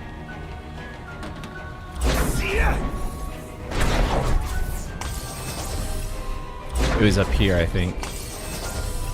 I thought. Never mind, I guess not. Switch to Prompto's trigger happy to use on bigger enemies. He has it in his base kit since you beat episode Prompto. Really?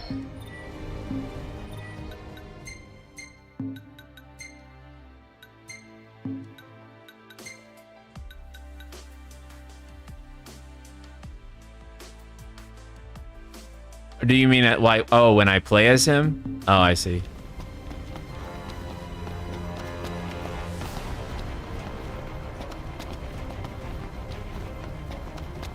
Relics of the Empire. We have to report back to Joseph. Wait, how far is that?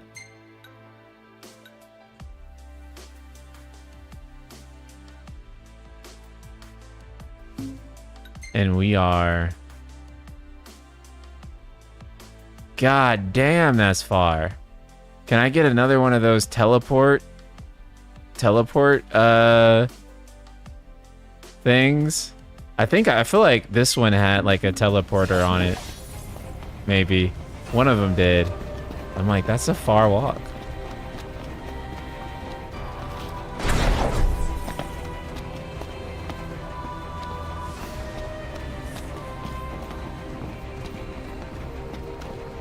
It's just that most super hard games don't hook me like Sekiro and 7R hard mode.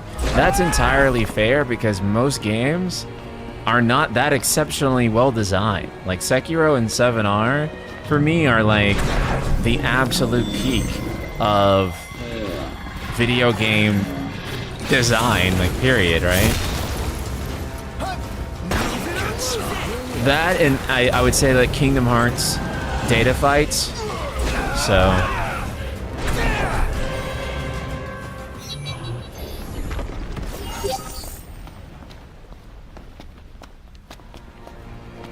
I'm just waiting for the first Kingdom Hearts 4 trailer to show up. I mean, other than the reveal one. And then, dang, this one doesn't have the teleport guy. Okay, well, we'll just walk back. Yeah. Okay.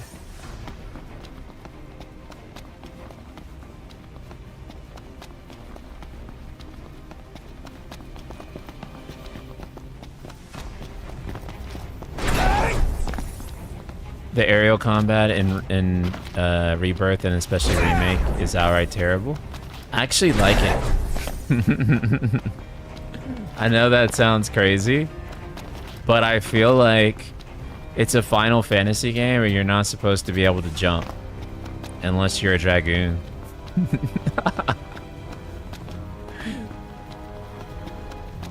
I like it. In Rebirth, though, it's genuinely good to me. I genuinely don't mind it in Rebirth. But yeah, even in Remake though, I don't mind the aerial combat. This might be your hottest take of the year. It probably is. But yeah, I genuinely don't mind Remake's shitty ass aerial combat that much.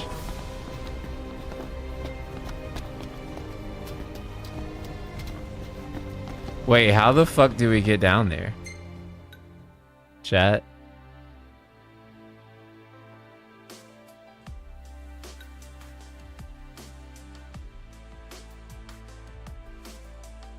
What the fuck? How do we get down there?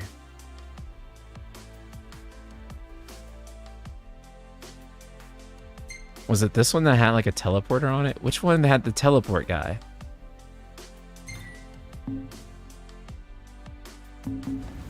Huh. What the fuck?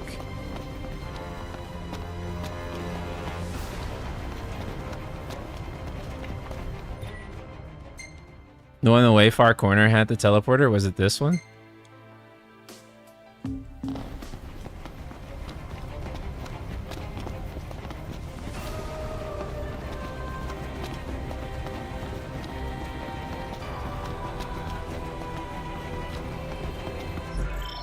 There's another way to do this, you know.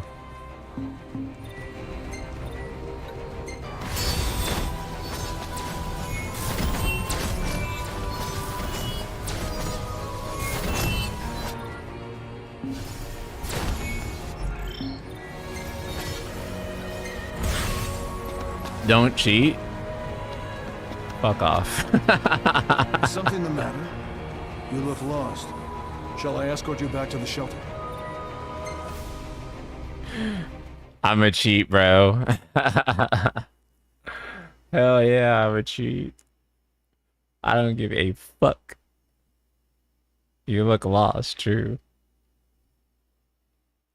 I loved aerial combat in Rebirth, but Remake was downright terrible.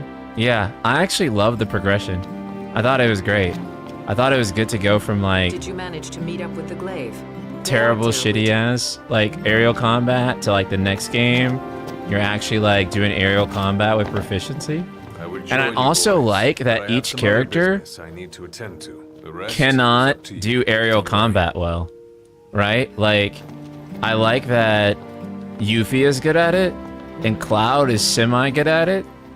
But like no one's like great at it until you get Sid next game. And Sid is gonna be the goat at it, right? Report back to Joseph. I would join you boys. The rest is up. Don't worry.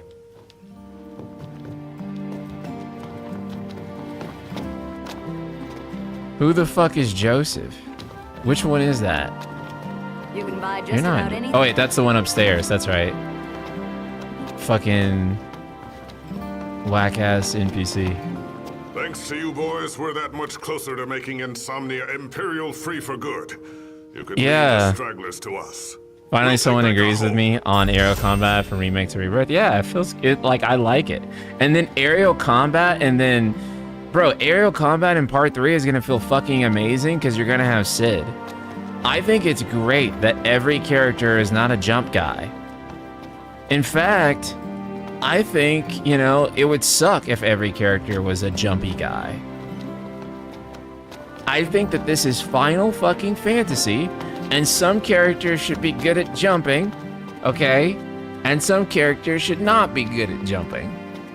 And, yeah, I think that Cloud should be okay. He should be a decent jumper, but he shouldn't be Jump Man, okay? Sid should be Jump Man. That's for sure. I agree he should be Jump Man. And strengths and weaknesses, yeah. You know, like Barrett, right? You know what I'm saying? Like, should Barrett be a jump man? Think about that, right? But here's the thing, right? Strengths and weaknesses, unlike a certain game, right? Where you have one guy whose strength is everything and weakness is nothing. You know? But yeah. I think that, like, not every character should be a jumping man. Let's move. Yeah. We're done here. Remember your take about FF16 and no party members? Oh, wait, yeah, and Tabitha's takes about not being able to double jump realistic, getting the same vibes here. No, it's actually not about realism. It's about gamification, right? Like, I think that, like, if every character you have can be a Jumpman, then, like, what value does your Jumpman have, right? Like, it's like every character should not be like a Jumpman. Like, he just shouldn't be.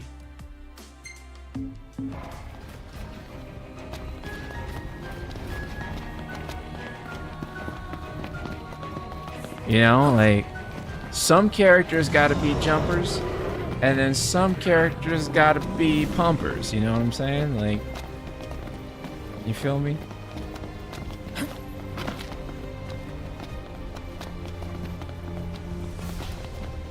Then they need to stop throwing flying enemies at you that are flying and annoying without specific characters. Remake was really bad at this when you didn't have Barrett. Yeah, it did kind of suck.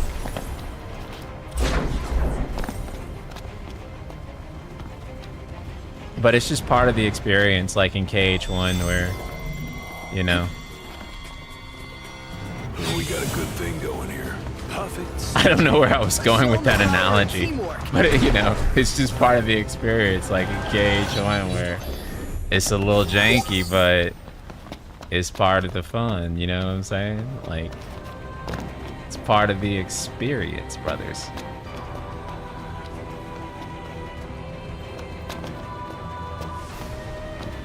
What the fuck is the point of this? Okay.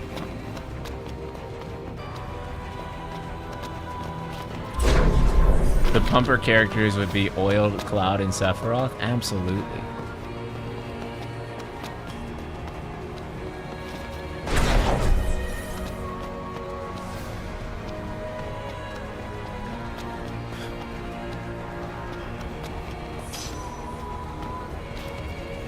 The Arbitrers of Fate, the ending of Final Fantasy VII Rebirth, bringing back Zack. All of this will lead up to one specific change at the end of Final Fantasy VII Remake 3. And that is that Cloud and Sephiroth will be oiled up during their final fight. The whole purpose of bringing back Zack was so that he would be the one to put oil on them. Final Fantasy VII re-oil. Repumped? Yeah, let's go.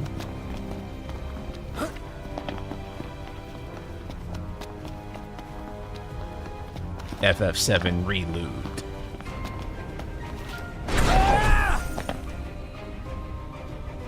So you must be the glaive she was talking about. I feel like I know you somehow. I also vaguely recall making their acquaintance. Oh, this would be like my character. Last time I guess. Too? I'm not sure, but there's no point dwelling on the past. Right now, we're on a mission.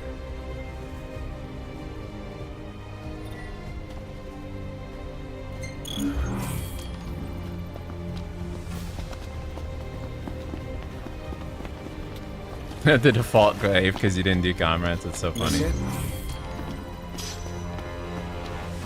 It is like really cool though that your character joins to collect batteries, which is a really important thing to do, I guess. I think we found all there is to find.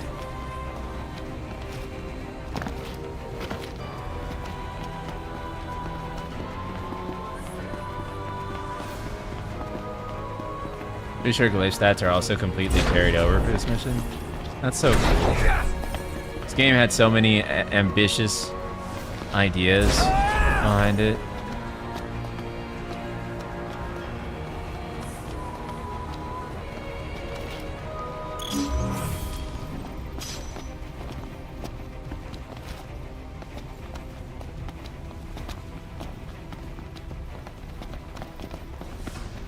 I would go as far as saying that Final Fantasy 15 is the most ambitious game I ever played. It just doesn't Quite a collection here. fulfill any of Got its it. ambitions. But like, in terms of having them, it is the game that has them the most. I can't wait to see what Cindy's planning to do with them. I've no doubt it'll be something special. We'll find out soon enough.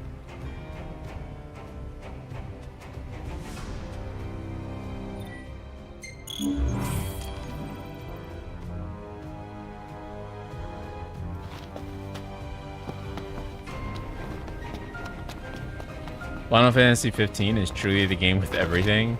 Yeah. It is actually, honestly, the game with everything. It just doesn't have the quantity and quality of everything that you would hope for. But it kind of technically is the game with everything. Like, I feel like that's hard to refute.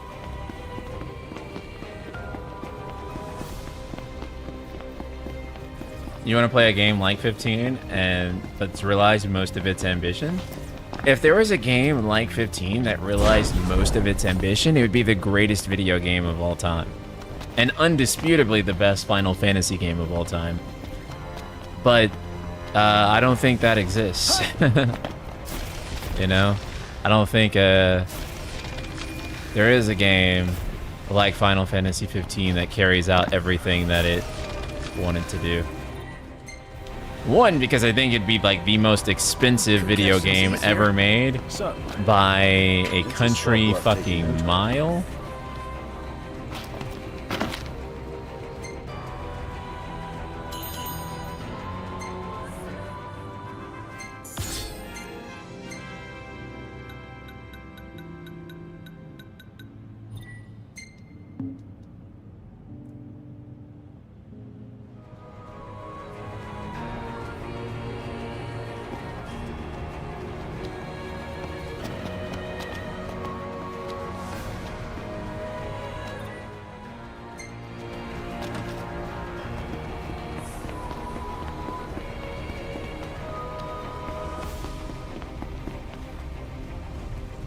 Oh, is this Cerberus? Oh shit. Well, I guess we'll fight him. Oh shit, I clicked off for a second. My bad. Oops.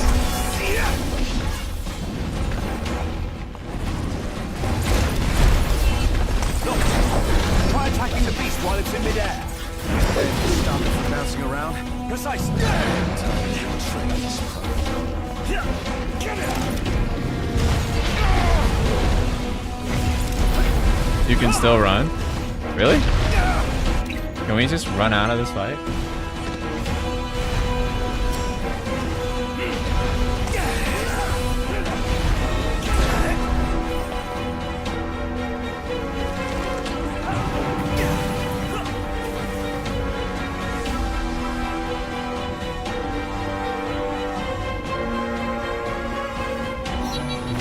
You can. Holy shit. That's actually crazy. And it lost the fucking quest.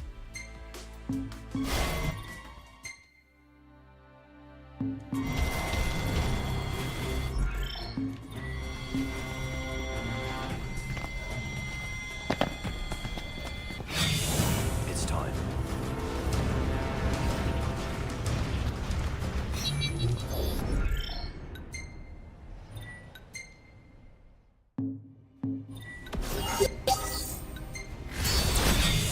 Yay!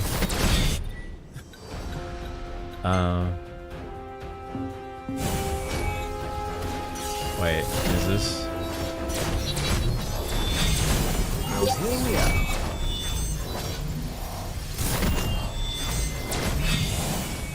A good place to come when we need a rap. Fuck. You literally cannot control this thing, dude.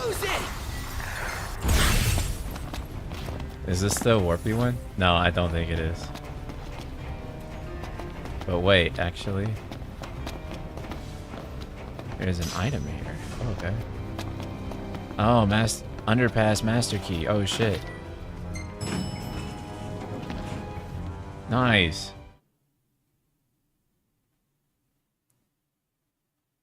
You know what he's gonna do when you see him save randomly? Listen, bro. Listen.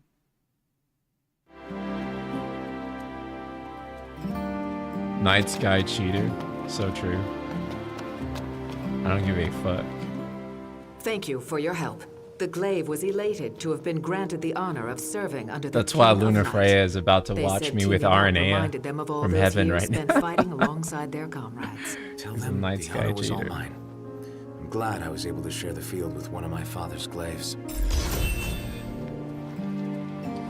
Wanderer's Talisman. What is... Oops. What does that do?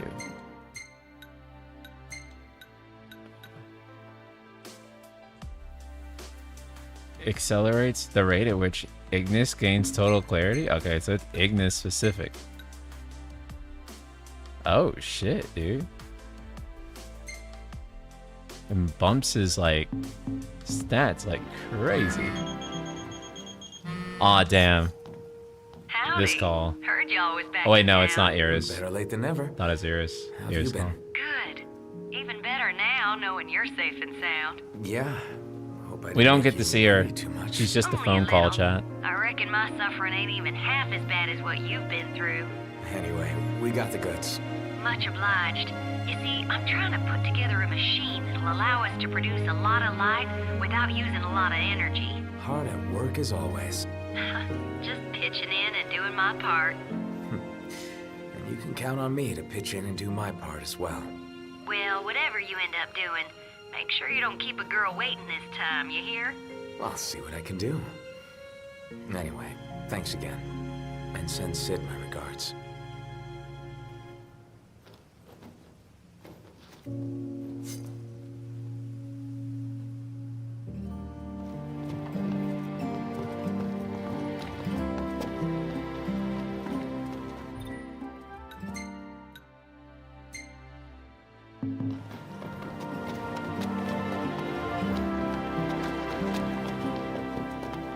Okay. Let's see. Hey, I can use it now.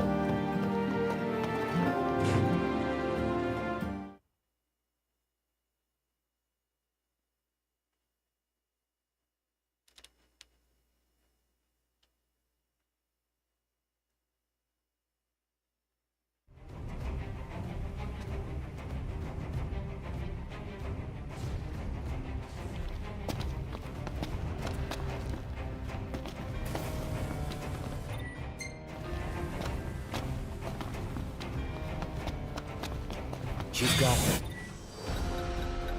Let's see.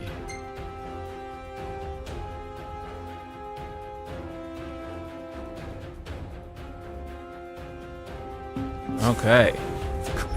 You know what fucking time it is. Oh wait, I need to leave the battle first.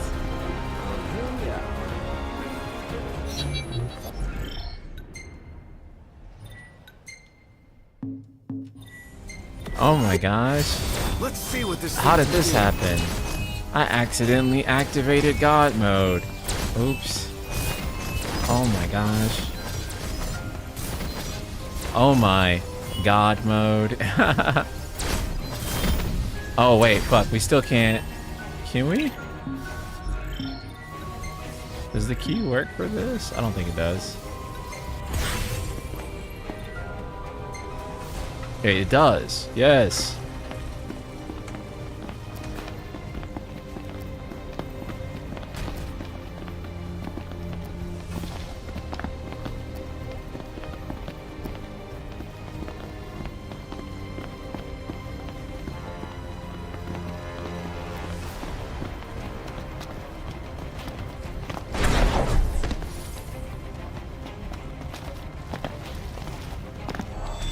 Was Luna Freya a metaphor for everything Etro, mom related dying and more?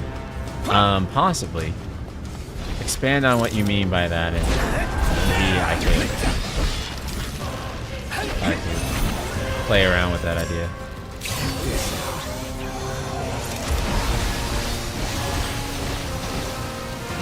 You can turn me into a frog while I have Armiger Unleash on?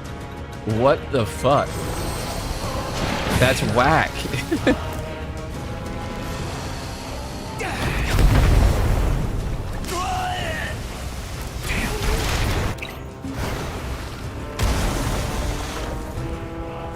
We'll turn the tables yet.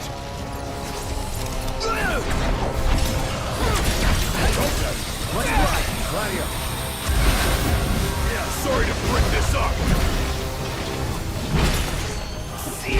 Nice work, Gladio. Can I banish you?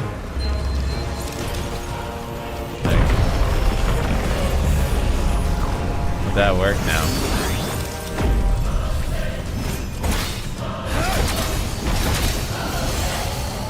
Oh. That's crazy.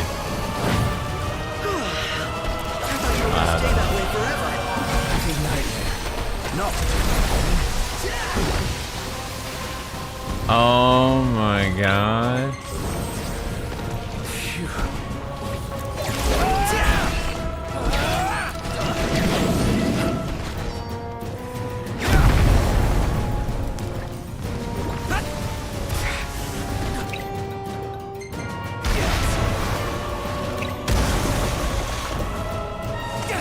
Do it, Prompto! Oh, yeah! Wait, not Prompto. Not Prompto. Oh, well, I can't switch now because we have status effects. Why is that a limitation? Jesus, okay.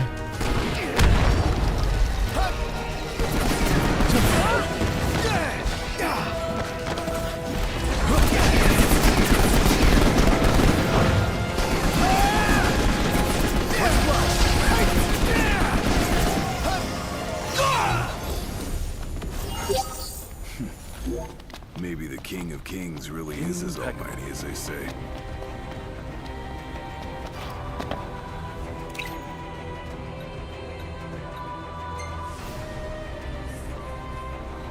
Not bad.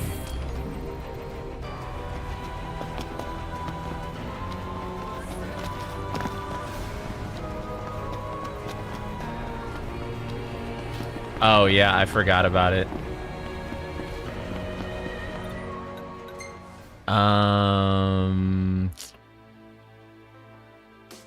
Bruh. What the fuck? Wait, maybe there's a warp thing here.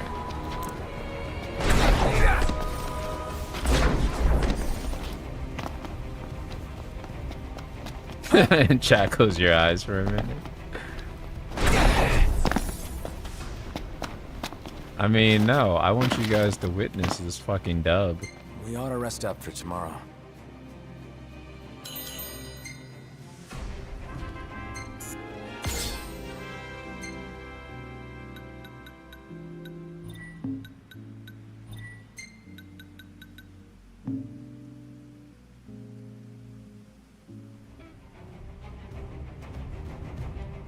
Ready to go. As are we. Okay. Oh shit.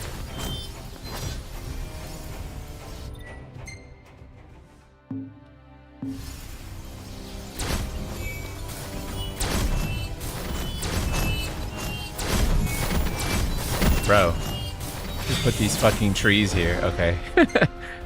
Jesus. Oh fuck, wrong way. Wrong way. Okay, let's not get too high. I don't want to get high. I mean, elevation high.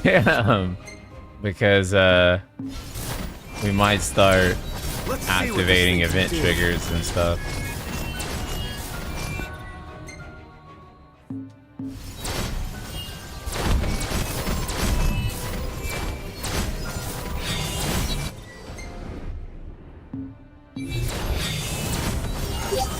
Let's take it down to the underground.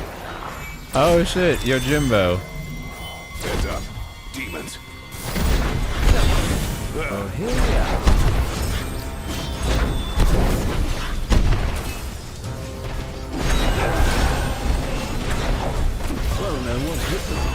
There we go.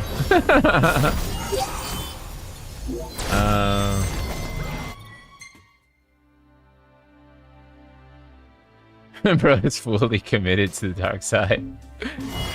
True. Let me see. Okay, then up. Oh wait, I can use this. So I can just...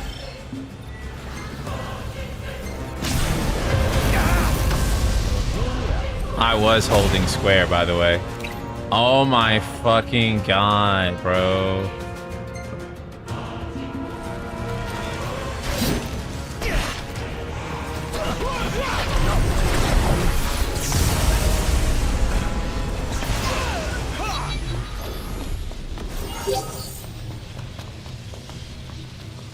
It's worn down, but still the same. Just like I remember. Always came in handy.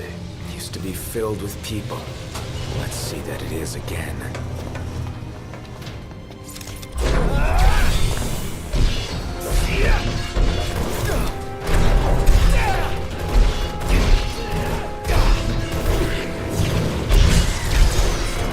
Yeah, camera. Yay, tight corridor where the camera doesn't work. And a bunch of enemies. Getting by.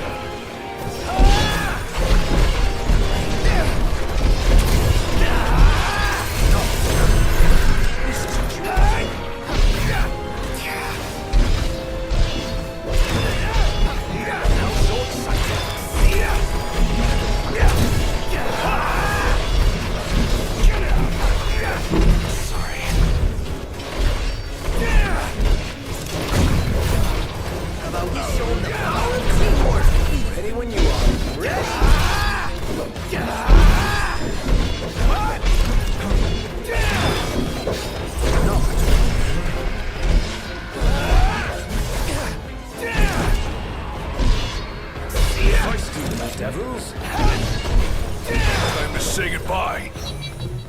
No use hanging around here.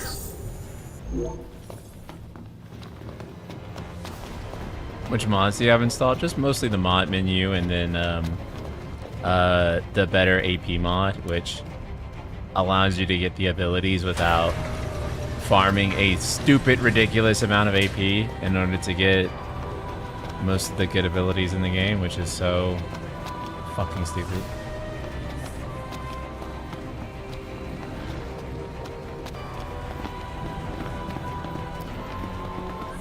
We got a good thing going here. Perfect synergy. Let's show them the power of teamwork.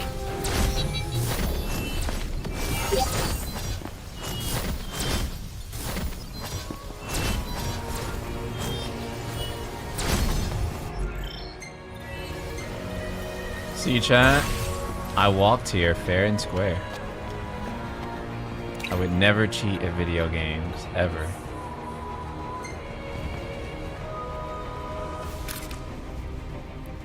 Well, I suppose other than the AP mod, I hella cheat with that shit. I forgot to even read these. A noble king, chosen defender of the sacred stone and ring, founder...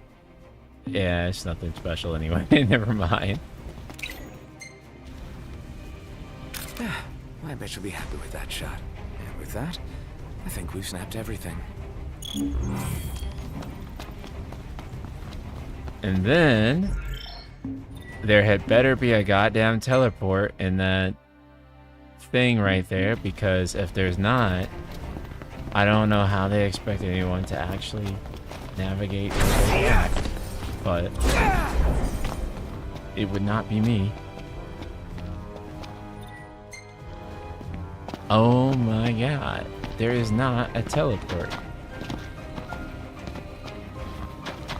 Kind of late, but renewals, 16K. If it please, Your Highness. Map is a really good improvement, yeah. You can see the map much more clearly with that.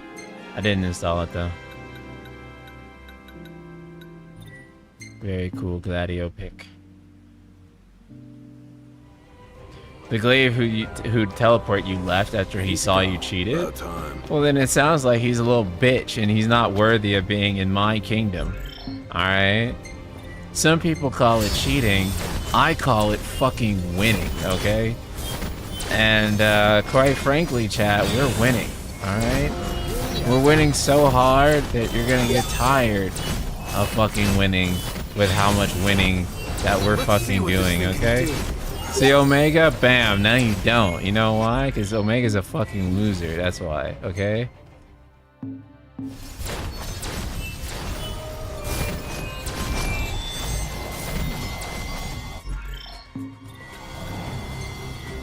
Night Sky Dictator. Stay alert! Move it or lose it! Wait, actually? How do we get back down there again? It's not through here, right? No. No, it's not. Where was the entryway? Oh, it's a little further. Okay, that's fair. Safety first, everybody!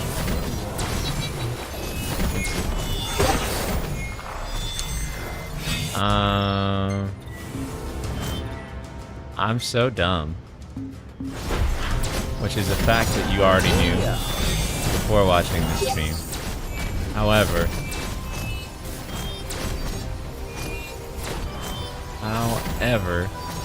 yo, where the fuck is... There we go. Wait, where am I dropping into? Okay, I don't want to fall out of the map.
Let's go.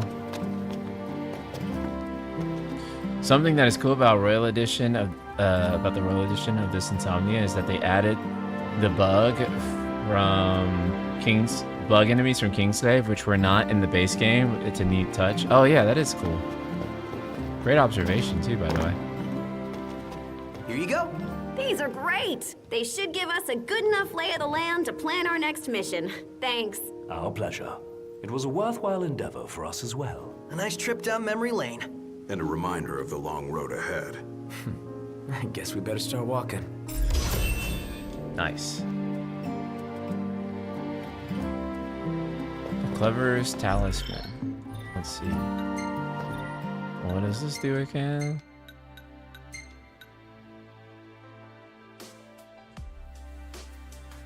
Oh, nice. Nice.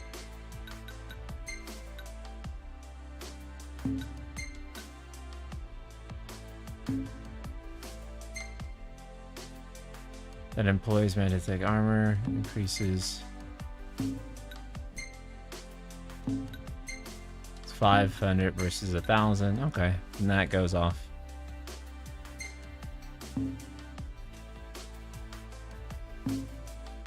Yeah. Do we not get anything for Ignis? I mean, not. Wait, or Gladio. Which one was it? It was Gladio, right?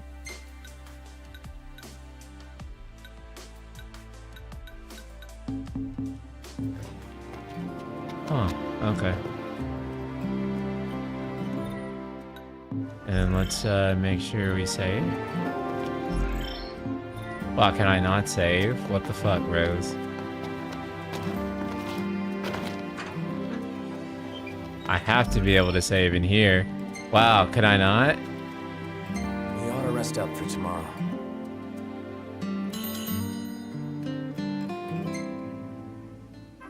Yeah, how the fuck do you get Gladios?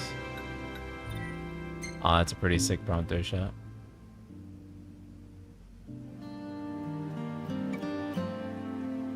Ready to go. How's our whip?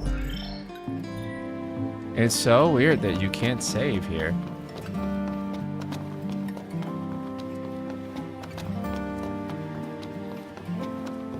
I know there are side quests you still haven't done in Insomnia, but I believe they require other things to be completed first, like for the Regalia in Insomnia. Okay. You have Gladio's Talisman? Really? What's it called?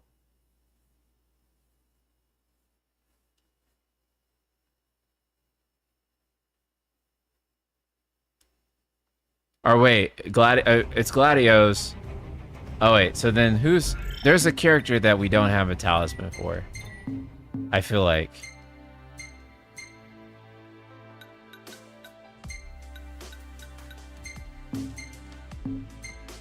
Yeah, have you? It's not this one. Okay. Oh, we do. You're right. We do have Gladios.